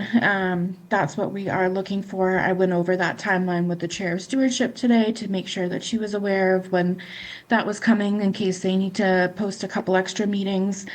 We're still, that will require one kind of last change order for the final restoration aspect of it. But even with that, we should still be running $1 million under the total 4.4 that was appropriated. So still doing good with the total money spent. Our engineering firm and contractor has been great to work with. The site has been stabilized for overwinter with a tackifier until springtime. And then once the ground is ready to go, they'll get started again. We won't be necessarily bringing in fill to bring up to previous grades. It'll really just be kind of loaming, putting down some cover crop type materials and some plantings to make a nice kind of more naturalized habitat than just kind of the stark open area that it is now. We uncovered kind of a connection between two isolated wetlands, so we're connecting those. So it's turned into a great kind of wetland mitigation. It's not going to be an area that probably the public will have access to for like a new trail or something. It's not that big. But some good kind of just educational aspects to it as well. And kind of a future so that there won't be any use restrictions on that area like there is in sometimes with the cleanups like this. But all, post excavation testing has come back clean. We're very happy with the work that's been done. All trash is removed, all debris. So everything, after we got through that initial hurdle with the asbestos, everything went pretty smoothly and quickly after that. So I'm happy to report we will be wrapping that up by the end of this year, definitely, once all those plantings and such are installed. So right now, we have been told, so Brian's bonded $3.6 million as of tonight. Do you think that's the right number? Yes, so I had him bond a little bit extra than just the kind of flat 1 million underneath, just to have a little bit of wiggle room in case the restoration came back a little bit higher than expected. But yes, that is still my expected number. Okay, so $3.6 million is what we should have in our head as far as what we think the conservative total cost is of the cleanup. Correct. Okay. Yep. All right. Anybody have any questions on that before she goes on? So I've got a related question, Melissa. This is putting you a little bit on the spot. The 5 acres that Dave Ferris will need to donate to the town per the agreement in 2019 with the Planning Board, have we looked at that land at all to make sure that that land has no issues? I don't think we've done it in terms of environmental assessment, but I believe that was part of the planning board conditions that has to be done prior to conveyance. So I wouldn't say we've looked at it from the perspective of solid waste or debris, but I know that is a requirement before we take it on.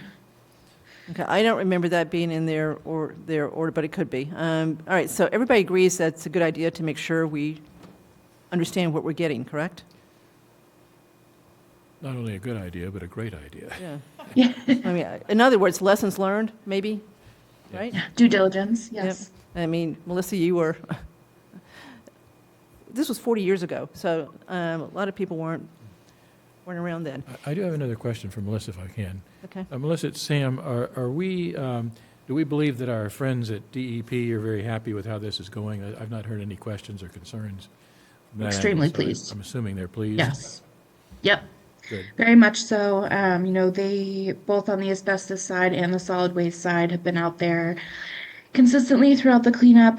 We've gotten a, clean bill of health thus far. They were there when we did the final removal and kind of have signed off on those. There's not kind of an official sign off on each step, but have given us the okay, yes, you removed all the material that we are looking for.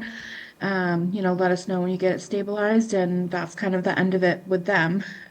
So we are very close to the end of the ACO, which is great. And what's the ongoing monitoring requirement?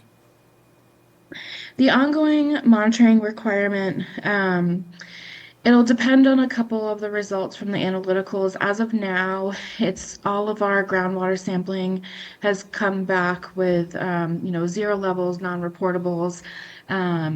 So I believe, and I'll double check with our environmental engineer, it might take 1 more year of just checking those. But because of most of the levels, it sounds like there will be limited to none of the ongoing, especially on a long-term timeline. Great, thank you. All right, I've got a couple of questions. go ahead, Al. In the excavations, have you been able to identify the ultimate source of any of the materials that were deposited there so many years ago? So we know all the material, kind of stemmed from when Farmer Davis was the owner of the property. A lot of it was construction material. The asbestos was kind of construction material, roofing tiles, cement board, etc. There was even some equipment, tractors from when it was Tractor Supply. Wouldn't be surprised if he took in some neighborhood trash, that kind of like plasticky material. So, it was definitely kind of a mix of the times. And I think, doing your neighbor a solid and allowing them to dump off some trash, because that's kind of where he kind of deposited a lot of his just agricultural waste as well, whether it be metal or plastic or construction materials. Al, to your point, it sounded like there was no large drum of hazardous stuff that said provided by There was a- Smith. Yes, well, that was kind of the question, is whether there were any pockets that could be gone after. You can pursue, yeah. Yeah, we've kind of eliminated that there are no other pockets, at least in this area. We excavated to a depth where we did not reach any more solid waste. So we are very confident that, unless it's somewhere else in the property that we are totally unaware of, which there's no indication of, we have removed everything that has been there. Kate Donahue looked really hard to see if there was something that would reimburse us, and came back and said no. She talked to federal agencies, she talked to states, so she did a pretty exhaustive, I think, research of where we might be able to find to help us, but not there. All right, Melissa, what other good news? It's been pretty status quo in the conservation land.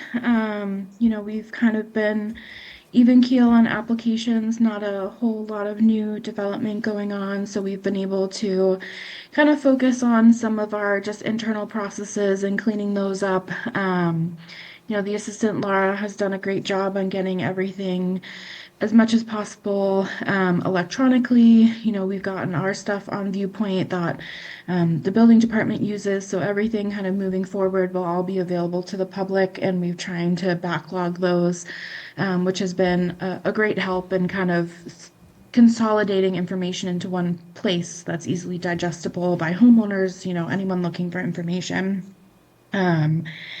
It's coming up on community gardens time sooner rather than later. So we've talked with the community gardens coordinator and started those talks of what his plan for the season is, and, a little bit earlier this year.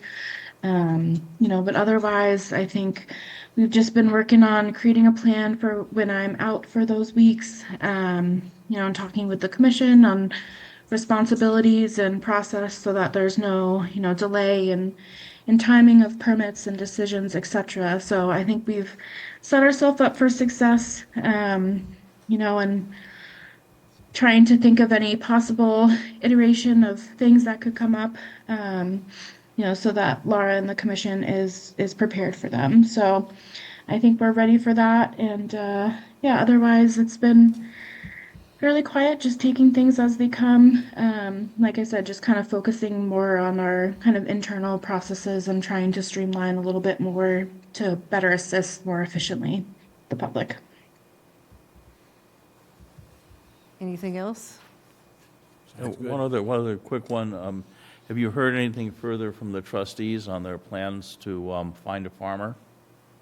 I have not. It's been silent on my end. I thought they were going to get their RFP out in January, but I haven't seen anything come through. So it's definitely on my list of things I've been trying to follow up on. I haven't seen anything posted about it either. So we've been trying to figure out where they're going, but as of now, no update on that one. Melissa, can you check on that before you leave and let Al know? Yep. Okay. Absolutely. Okay. Or, okay, see, he says he'll do it. Okay. All right. Anything else, Melissa? I don't think so. All right. So we do wish you well. Thank you. Okay. We hope to see you soon. Yes. I promised to send a picture, so I will do so. Absolutely. Absolutely. So truly enjoy this time. Thank you. Okay. All right. Thank you for coming tonight. Thank you for having me. I appreciate it. Bye-bye. Thanks. Okay, now to water rates. So, Bill, you want to tee this up, introduce Matt? Even though Sure we all know thing. who he is, but I'll give you a brief overview of, how we got here. And wanted to say we've worked closely with Carla and Brian Ballantyne, and they've been a key integral part of this. I've worked also with Matt Abrams from the Abrams Group, LLC, and Matt's helped us out, I believe, ever since we formed the enterprise fund. So, he's got the history and the background with the town, so we continue to enjoy his service. So, as you may recall, we made the decision a few years back on the structure of billing for the water department. For those that don't know, the enterprise fund is self-sufficient. It's not taking money from the tax base. We operate solely on user revenue that we incur from billing for the water. The fee is broken down into two components, a base charge and a usage charge. The base charge covers fixed costs like employee salaries, health insurance, employee benefits, and central services. That includes time from town hall that perhaps billing occurs and, accounting for the staff and that sort of thing. The usage charge reflects the costs that are directly associated with water consumption, including the purchase of water from MWRA, electricity, and other operational expenses, and capital improvements. And that's going to be an important feature for the discussion this year. As you may or may not be aware, the Water Department has a master plan, and as part of that master plan, we lay out a number of capital improvement projects that are recommended to be done in the near-term future. Those improvements are showing up in this year's rate schedule under the usage charge, so you'll see that borne out. The projects we have on the horizon include upgrading water mains around Lynbrook Road. That's risen in priority because we're talking with the state. Currently, Lynbrook's a state road, in case anyone didn't know. Lynbrook's the old Route 30, and they never conveyed the rights to the town, so it's still a state road. So we've been working with the state to improve Lynbrook. They want to do it. So we're going to have them improve Lynbrook and Granuel on the other side of 495. in consideration for making improvements to those roads. So that's part of the reason this capital project rose on the list. That combined with the low ranking on the pipe quality, so the combination of those things made it an obvious choice to get done. We've expedited the consideration of this project not only for the Mass DOT project, but also to take advantage of a zero-interest MWRA loan, which expires the end of this fiscal year. So we want to capitalize on that as well. We also are looking at looping the water main between Presidential Drive and Fisher Road. That will improve water quality in that area. And lastly, we have some tank maintenance on the tower tank that we need to do. So the combination of those capital projects are going to show up in the fee structure. They were not there last year, as I was only here 6 months and I was still coming up to speed. So that being said, I'm going to turn this over to Matt, and he has a slideshow that I'm sure he can do a great job presenting.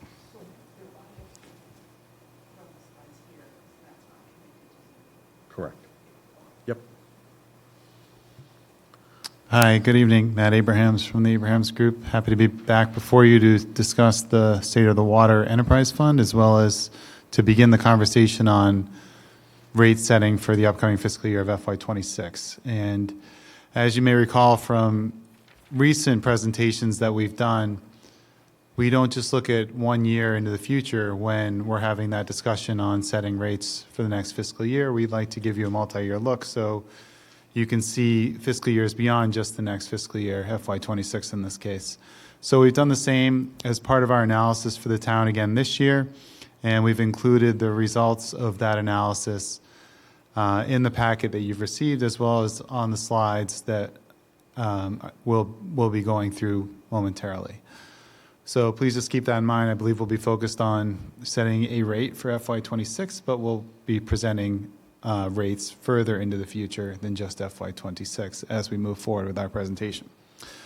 So we have compiled an Excel workbook, as we do every year, that has all the numbers, all the analysis, all the number crunching that produces the information that we will be reviewing this evening.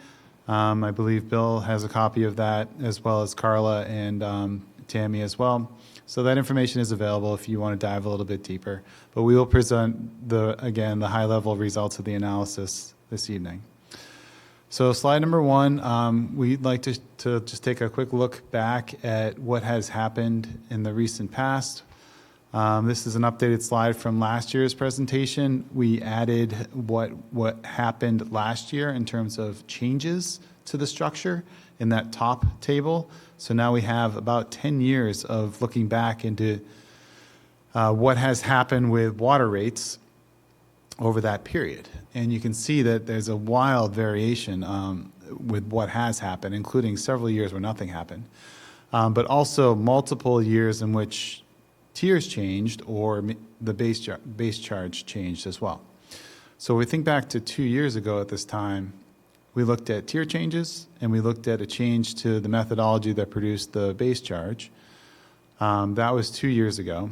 Last year, we kept that methodology for the base charge, and it produced a pretty significant increase to the base charge of about 25% because of indirect costs going up at the time.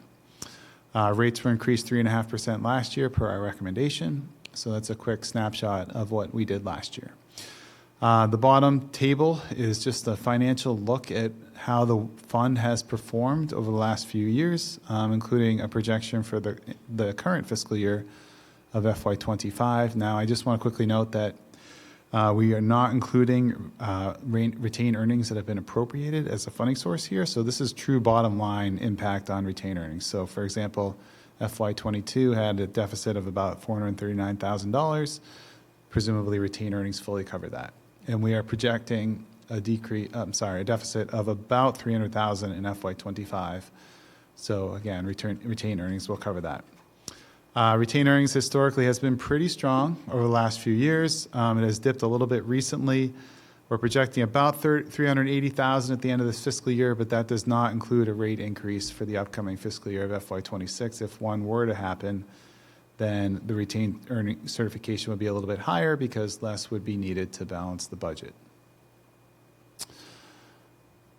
Okay. Can you clarify that? So, in other words, what we're about to decide to do would affect fiscal year '25? Yes, So we in a increase roundabout way, yes. Okay, so we increase revenue. No, if you were to authorize an increase for FY '26, what that means is we're currently projecting a deficit for FY '26. That deficit would presumably be less because you're authorizing additional revenue to be raised in FY '26. Okay, I thought you said 25. Okay, so this is what 25 is expected to look like. Right, but the bottom, that retained earnings certification number, what you reserve for FY '26 does impact that number.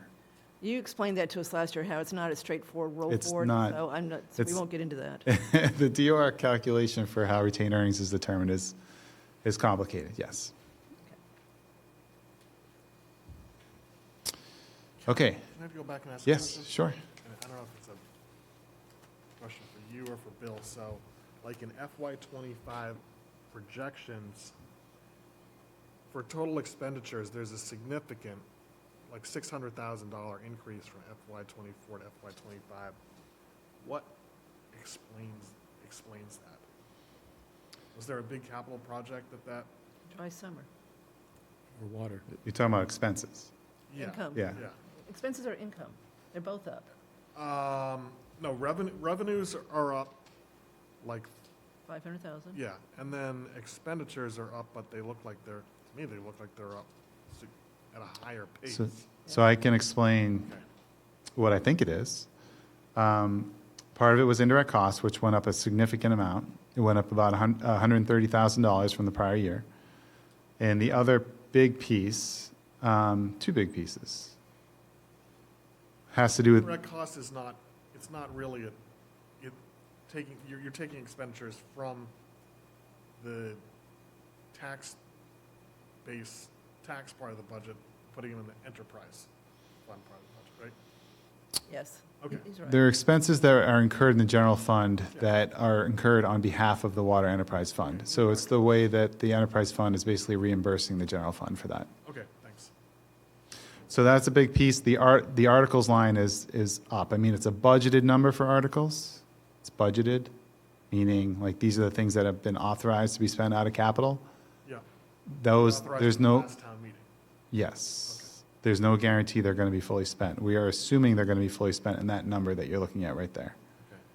So if they're not fully spent, that expense number goes down. Right.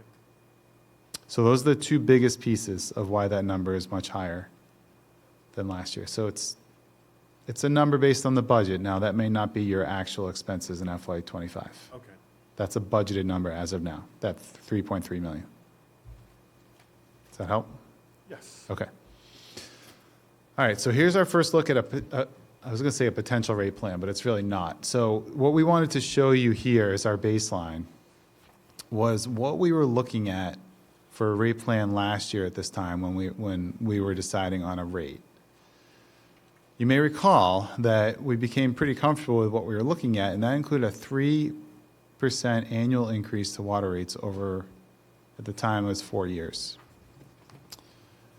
Now, the financial picture has changed since we were here a year ago, and we're going to explain that on the next few slides. But what we wanted to show you was if we were to implement that rate plan that we were looking at last year, what the financial picture looks like. And that's what we have here for you. So with a 3% increase annually over the next 5 years, including FY '26, we believe that the fund will have enough of a revenue deficit that retained earnings will be depleted very quickly and continue to go downward from there. So this is not a viable rate plan anymore, unfortunately, but we did want to show you this just so you had kind of a starting point. And this is what we were talking about last. Once you deplete a fund, how does it continue to go down? It doesn't. It doesn't. So, Yeah. Thank you. I mean, this is obviously theoretical and it can't happen. Yeah, it's theoretical is a good word. It's not possible. Once you're out of retained earnings, then you need to find a way to get those back. So, yes. Okay, next slide, please. So what changed?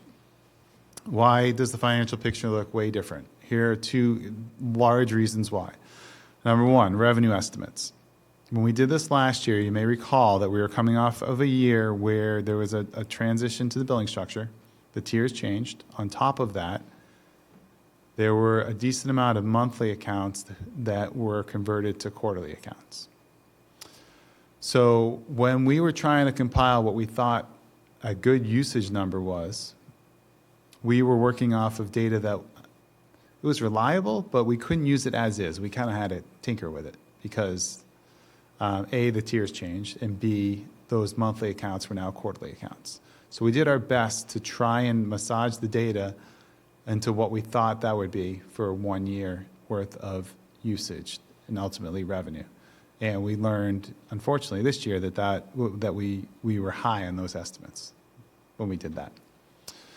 So in other words, we are now looking at revenue estimates or usage estimates that produce revenue that are lower than what we were looking at this time last year. Now that we have a full year's worth of data that we can rely on at the current billing structure, including the monthlies now being quarterlies. So that's one big piece of it. The other big piece of it is the capital plan, and Bill alluded to this in his opening comments. So we did do a quick analysis on what the dollars look like when we were before you a year ago in the capital plan that were included in the study, in the analysis, and what the dollars look like now. So this is what is in the capital plan, the dollar amounts of projects and items and equipment that is in the capital plan. Last year at this time, just over $1 million. From FY26 to FY29, now we're looking at about $3.9 million that we've included in the analysis. Now, as we're going to show you on the subsequent slide, on the next slide, some of that capital investment that's planned will presumably be funded using available NWRA loans that can be obtained using a very desirable interest rate because it's 0%. This is a program that has been available, I believe, to the town that has not been taken advantage of, at least in the recent past. But now the town is planning on and has started the process of taking advantage of this financing. So because that financing is available from the MWRA, which is, again, very favorable, it makes sense for the town to go after it. So that's another reason why the capital plan is showing the numbers that it is, because the town wants to take advantage of this available financing. And here's what is in the capital plan, the current capital plan. I don't necessarily need to read this to you, but there are 3 larger projects which we've put an asterisk next to. The $1.5 million one in FY26, Lynbrook, which Bill talked about earlier. FY27, the loop at Fisher Presidential, $1 million. I think Bill also mentioned that earlier. And maintenance on the Terra tank, FY28, $700,000. Each of those projects are currently planned to be financed by the available 0% MWRA loans that I mentioned earlier. So that's about $3.2 million of the 3.8 that we were talking, or 3.9 we were talking about. And you can see that there are a few other things in here. There are a few pieces of equipment, main improvements, and I guess that's all. And also just a quick comment. So the capital plan that we originally were looking at a few weeks back had a little bit more in here. And this is an adjusted version of that to try and, I guess, dial back what we were looking at for potential rate impact. Now, of course, there still is a pretty significant potential rate impact even with this plan, but the impact was higher with the original plan. I just wanted you to be aware that this was an adjusted version of the original capital plan. Can I ask a question here? Sure. I hate to say this, but I think your 27 through 30 numbers are very light. I mean, we have 88 miles of water pipe in the ground, and you know, at $1.5 million a mile to replace, even if they last 100 years, we're talking over $1 million a year in sort of capital maintenance. I mean, I don't think we're dealing with reality here. And, you know, I can- I'll let Bill defend this, but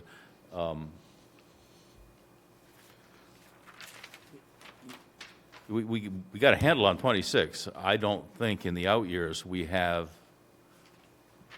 a handle on what it's really going to cost to maintain our infrastructure.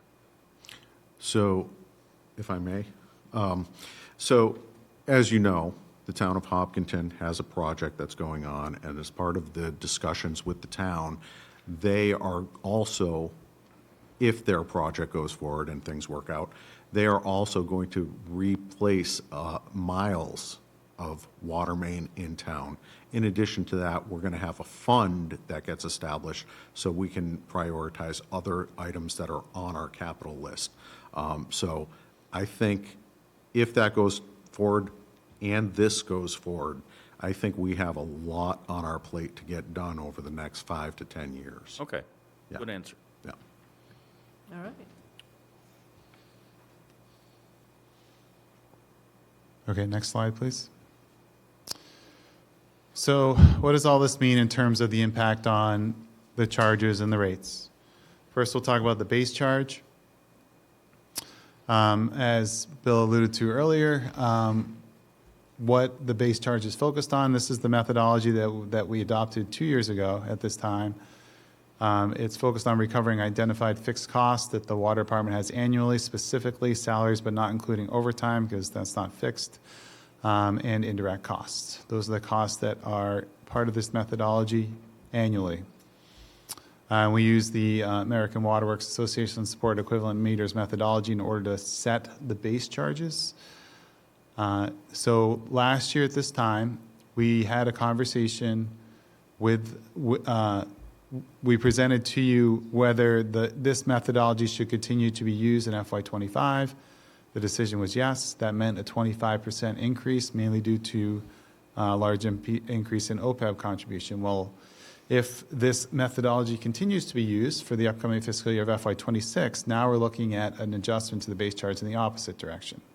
Indirect costs have now gone down by about 11%. So up 25%, now we're looking at a decrease of 11%.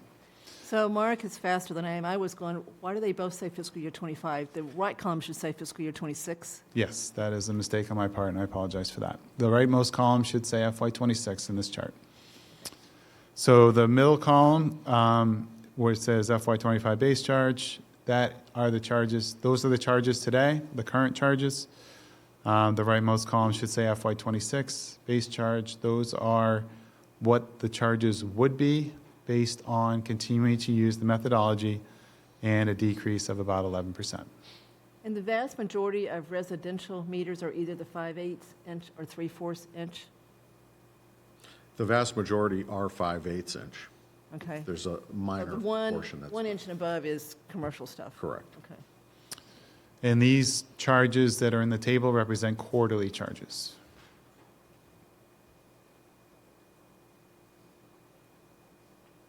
Excellent. Next slide, please. Okay, so we have two options for your consideration this evening.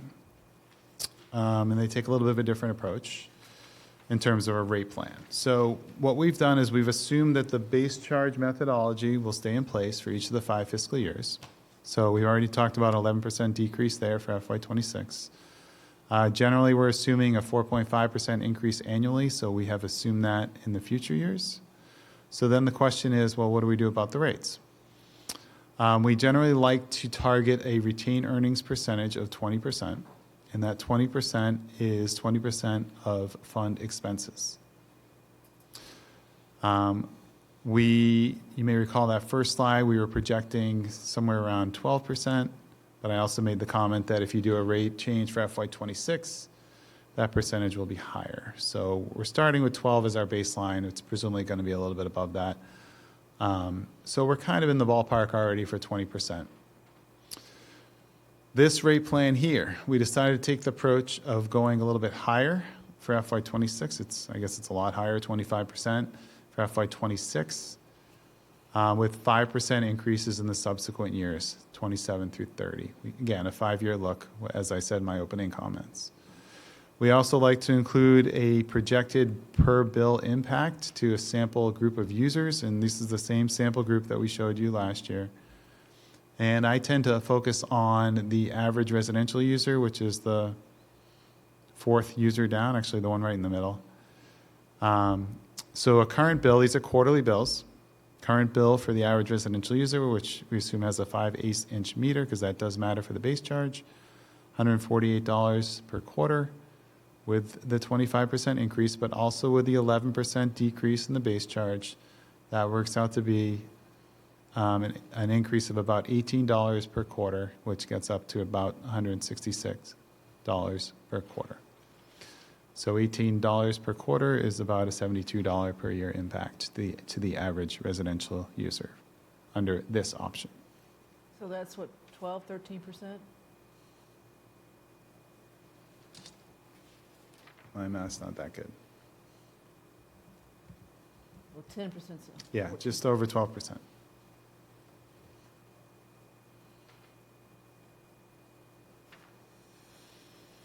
And you can see with this rate plan, we do show the graph. The graph, you saw the graph on that baseline slide. With the rate plans that's in here, the blue, which is the projected retained earnings, does stay right around the target. That graph shows that on this slide. Next slide, please. And here's another option, and this is the recommended one, recommended being the town staff recommends based on discussions that we had. You don't see quite as large of an increase in FY26. We're looking at 15% for this option. And if you're looking at a lower increase in year one, that means higher increases in the subsequent years. So we have those as 9% in the subsequent years. And you can see based on the graph that the blue actually dips below the orange here, but works its way back towards it by the end of the 5-year period. The impact on the average residential user under this scenario is about $8 per quarter, which works out to be about $32 per year.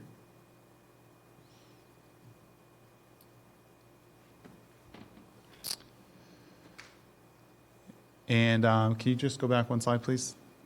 I just want to make a quick comment that when we were looking at potential rate plan options, we did focus on what we had as a projected deficit for FY26, and we focused on rate increases that we thought would eliminate that deficit. And this increase of 15% did get us right towards eliminating the projected deficit that we had in FY26, and obviously the higher one, the 25% increase, would do so as well. Okay, next slide, please. And then I'll let Bill speak to this, but this is a compilation of how Southborough's water rates compare to other MWRA communities' water rates. So basically, I worked with Nate Cody at MWRA Advisory Committee, and he got me, this is last year data, FY24, and it's assuming consumption of 100 cubic feet of water over the course of the year. So it's slightly more than what the average user uses, but it gives us a baseline at least to see how Southborough compares to the rest of the communities. And as you can see on that chart, for MWRA communities, we're slightly below what the average bill might be. We're in the lower half. But that's 2 years ago. That's FY24. This is a survey year we we just finished. because everybody already had their rates established, so it's a hypothetical, scenario. And these are pretty stable year to year, as a matter of fact, unlikely that it's going to change a lot because everybody's affected by more or less the same kind of factors here. So you'd expect this to look the same year to year, Pretty much regardless the of what we do to rates, because everybody else is going to do the same thing. Pretty much the same, yeah.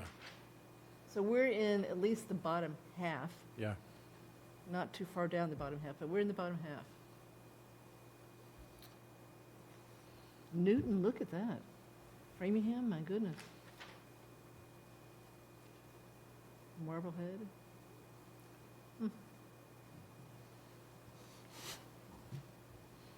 Matt, are you going to show us the proposed tiers for fiscal year '26? I don't think I have those in the slides, but I can read them to you. I have the numbers. And I think it was also in the memo as well that Bill issued. It's in there. I saw tiers, but I thought they were this year's, but they didn't, is this proposed? That's what Proposed? that's the proposed, correct. Because I knew they didn't look like last year's. Okay, so this is proposed. Because one thing we could do is play around with this too, right? In other words, reward those that use less. I hate to use the word penalize, but charge more for those that use more, right? So we could do that too. Yeah, we've already done a fair amount of that. I know. I mean, you're right, 238 up to 12, so I agree. But when you talk about at least tier 3 and tier 4, and correct me if I'm wrong, maybe part of tier 2, you're talking commercial users for the most part? Yes. Aren't you the one who's usually friendly to businesses in town? I'm very friendly to businesses. I'm just throwing this out there as a, Yeah. but all businesses pay this, Sure. right? Yep. I have a question. This may be a dumb question. Why do we have to decrease, in both scenarios, you decrease the base charge, right? Yeah, because Yes. our fixed costs went down. I understand that, but could you just, it seems like we kind of overestimated the base, the increase the base charge too much last year, and then we're kind of making up for it by decreasing it this year. If you just kept the base rate charge the same, and then you had a lower rate change targeting to get the same level of revenue, then would it be more predictable? You'd be more of a chance you'd actually get that because less of it is dependent on the volume that each user is using, and that's so hard to predict due to seasonality and weather and things like that? I understand where you're coming from. My first reaction was the same, and I had Matt run a bunch of scenarios based on that. But really, it boils down to the methodology. And if you buy into the science or the methodology behind the logic as to how we got to the base charge versus the user charge, there was a substantial change this year in the methodology. So We approved at the last meeting, it's one of our new financial policies where the indirect costs are going to be computed differently. And so that's what's happened here. We've approved a new way to compute indirect cost based on the state recommendation, and so it's come down. So we're not going to get as much of an interest. It's all indirect costs. That's what's happened here. So I want to say the methodology is sound, however. So I struggled with that at first, but the methodology makes sense. Carla and Brian were explaining the cost and how the logic went down for cost. So I mean, at the end of the day, rather than it comes out in the wash, Andrew, is what it does. Because I thought, look, what is the bottom line is how much does each person's average bill goes up, and this goes up. Cost. An acceptable amount. And you spread it off over the next couple of years rather than front-loading it again. So it all kind of makes some common sense to me. Right. There is a structure here, yeah. Well, the structure is you're trying to recover the fixed cost no matter what. And so by having a fixed cost that people have to pay, you know your costs that you have to pay, whether you use a dime of water or not, are going to be covered. So that was our theory to doing that. And now we are changing the fixed costs by the indirect cost allocation method change. And so those fixed costs are coming down. But it'll be a one-time thing. They come down, and then we continue to, then we do it. And so going forward, the base charge should be steady. More or less. Hopefully. But your point, Kind of gyrated like crazy. your point's a good one. I mean, technically, you could leave it the same if that was the will of this board. But just keep in mind that for 2 straight years now, the same methodology has been in place. So you'd be moving away from that. 20 is what they recommend, so we're not even close to 20. So if we do the second recommendation that the staff apparently came up with, your retained earnings are nowhere near your 20% that. Initially. Initially, but get that's, back to that. the subsequent years are designed such that it'll bring you back to there. Yeah. They get back to 18, but it goes down to 11, goes down to 9. Yeah, it goes So down, 16, it goes 12, down 9. fairly low. I think if some of those capital funding options, that Bill talked about don't come to fruition in that 28 and 29 period, you're not going to have the retained earnings to help offset, a significant increase, try to maintain some of the things Mr. Hamilton was talking about. Right. That's all. Yeah, it's a good point. So for example, if Hopkinton didn't happen, Correct. for example, Yeah. yeah. As of today, we received an email, Bill and I did, and it still appears that it's going to happen. They've got their new commission formed to do this, so. Good. Well, we tracked That's all the we know. metric of the brownness of water in Hopkinton to test the seriousness there. So we don't have, Matt, or you may have with you, New Hampshire, the revenue per tier, right? It's not in the presentation, but I have that information for you if you want to hear it. I do want to hear it. Okay. I want to hear what the top two tiers get us versus the lower two tiers. Is this assuming a certain option or just? Yeah, assume option one, Option one? yeah.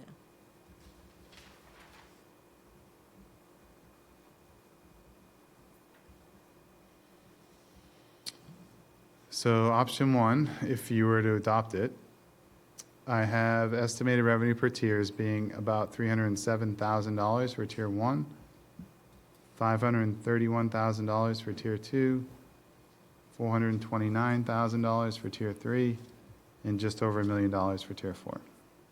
Okay, so more than 50% of our revenue comes from 3 and 4, right? Yes, Yes. A lot more. about, yep. Right? Which means from businesses. Which includes all ratepayers, which includes private schools, anything that's tax exempt still pays water bills. Correct, correct.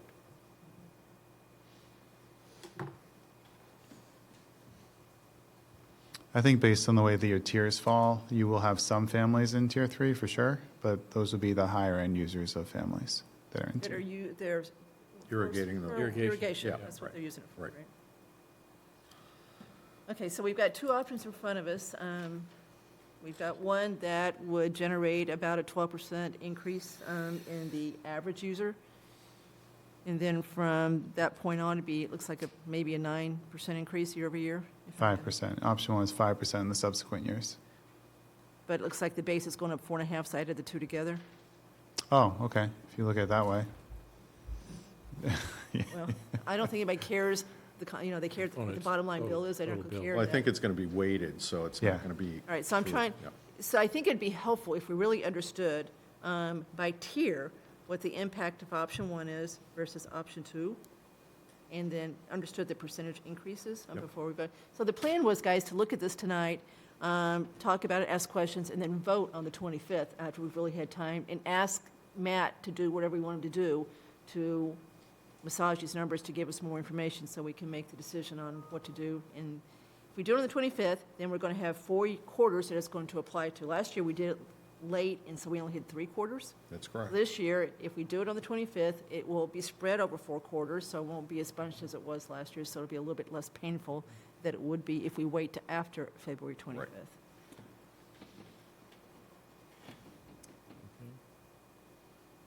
So, thoughts? I've got Go a ahead. question and a comment. Go ahead. One question, to pull back something that we've heard about periodically, there are a very small number of residents in town who have multifamily units and who feel that they are overcharged because they pay with 1 meter there. They pay basically the higher usage rate versus if they were separately metered, they'd be, 4 individual users, which much lower volume. Is there a simple way that one could actually create another category for pricing to say if you've got multiple units up to 5 units, then basically you automatically go back to the lower tier charge as opposed to the higher volume? I'm happy to We address only pay one that. base charge, though, too, so remember, there's an offset there. Yeah. Well, I'm happy to address that. What I had to look at that for a particular resident in town. And what I found was that there's an assumption that you're not going to pay a base charge for each of those separate meters. But once you do work in the base charge, it's not even close. Sorts out. Okay. Correct. Okay, all right, good, thank you. And my comment is, kudos to you for following up on the interest-free loans. The last several years, I've been preaching the fact that there are something like 51 water communities. Of those, 48 had drawn down almost all of their interest-free loans. Southborough was one of 3 who'd never touched that money. So I think it's finally great that we're actually doing that. There's been conversation around expanding that program, so I would not be surprised if there were more of that money going forward. But that's something the MWA Board of Directors needs to deal with, but there have been conversations about doing that. So I think hopefully there's a possibility out there that could happen, so we need to keep that in mind as we think about capital. Not free money, but it's pretty attractive money, so good to use that. Thank you. Can we go back to the slide on the capital plan to make sure we understand what we need to do for fiscal year 26 to make sure we do use the loan that's available? Sure. So we need to basically approve that $1.5 million. So basically, the $1.5 million, we can easily use on Lynbrook. However, we can also subsidize the loop at Fisher and Park and Presidential. So we have 2 choices there. I'm working with PAR. PAR is actually, I have a contract with them to develop a more thorough capital plan, which was a recommendation in the master plan. So they're in the process of doing that. But at this stage, those are the 2 candidate projects for the loan. But we've got to approve those for fiscal year 26. We would make the application by mid-April, I believe is the deadline. Once we get the application in, that funding is secured. Okay, even though it's going to be a fiscal 26 Yes. project. But we need to get that approved, so you've got the money to spend, so you've got the loan to spend against it. Because if you don't have the project, you're not going to get the loan, right? That's correct. So basically, you're saying the rate schedule, Kathy? Yeah, I'm saying that we've got to make sure that we keep that on the capital plan for fiscal, we're going to have to cut some stuff from the capital plan. Yeah, I'm just telling you. what So the- we've got to keep that on there. The so that capital, we've got- yes, the capital plan, you know, you have to put in your project and you have to put in the dollar amount. How it's funded is the question on the capital plans, and, you know, certainly we're not going to pay $1.5 million on day one. That's going to get dispersed over the 10 years at no interest, which is why we're doing it. And, you know, so this particular $1.5 million, and that number didn't come out of a hat. That number is what we're entitled to borrow from MWRA, so we're trying to maximize the use of that Fiscal year 25. for FY 26.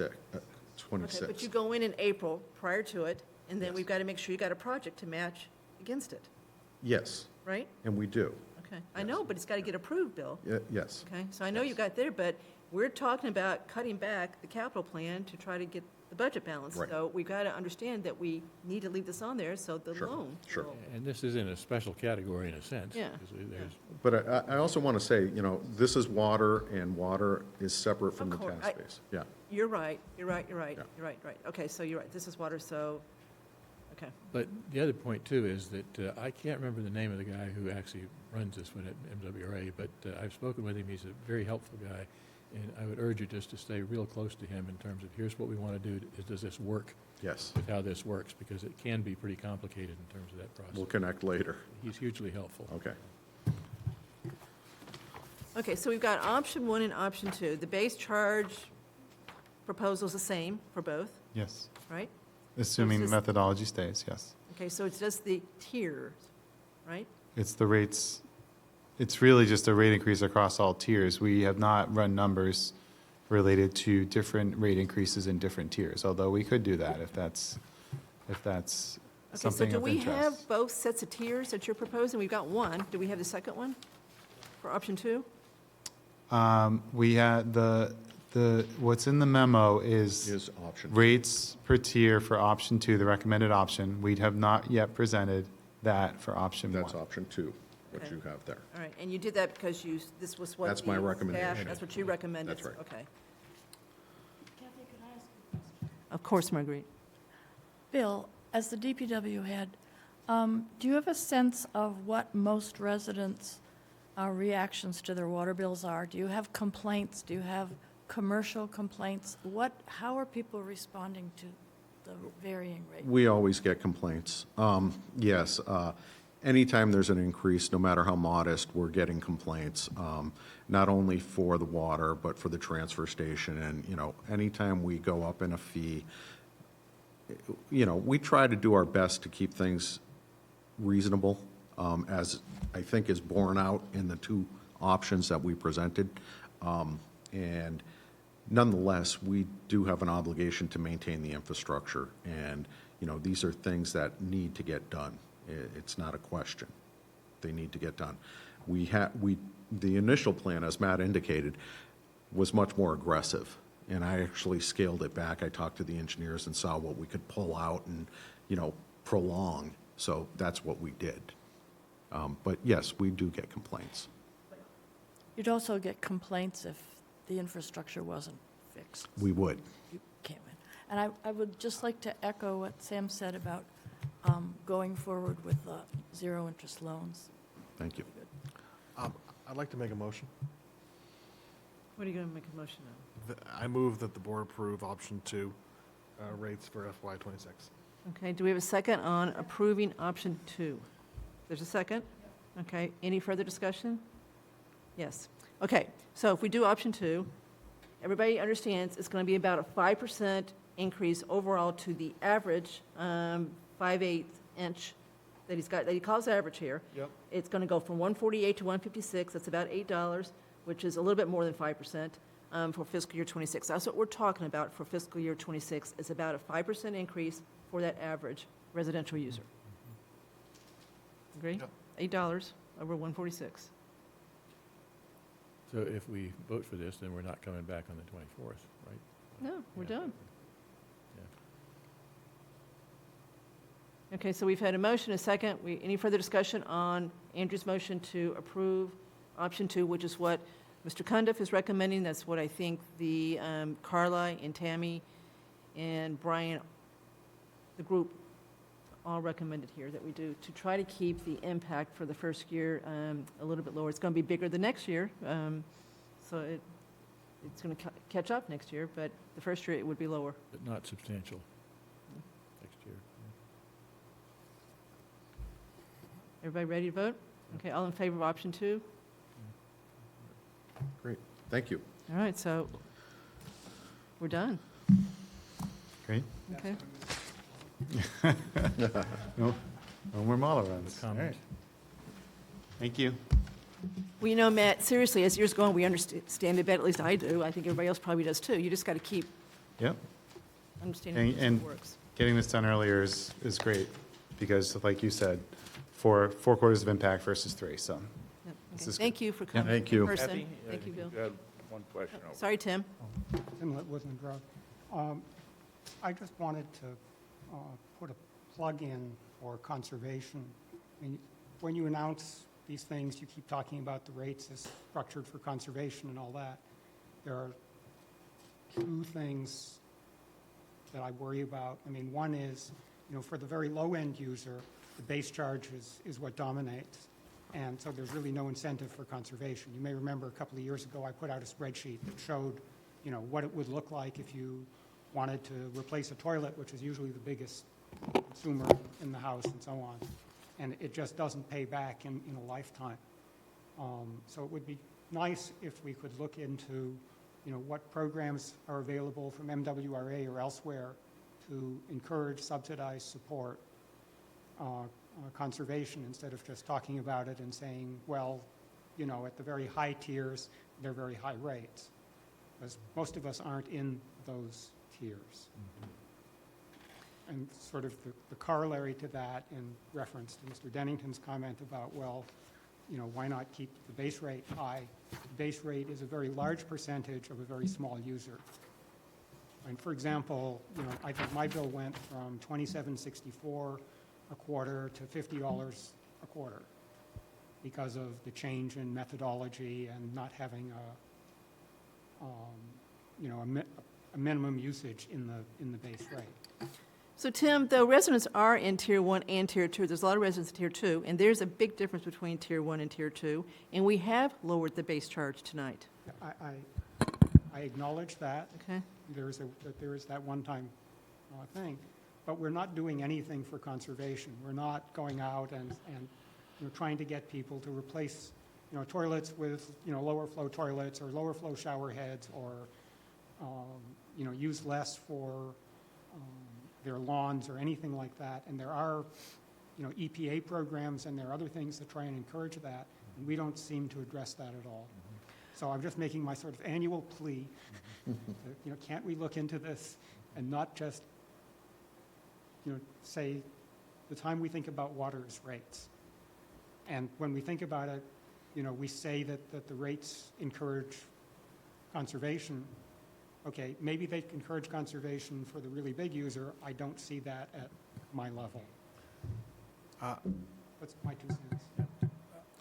I make a couple of comments about that. One, we did actually make a giant leap in that direction, thanks to Mr. Butler some years ago, when we dramatically increased the rates for the high-volume users, and I think that, who knows exactly what impact that had, but that certainly was a major shift. But the water usage has gone down a lot dramatically over the years. Can I make a motion?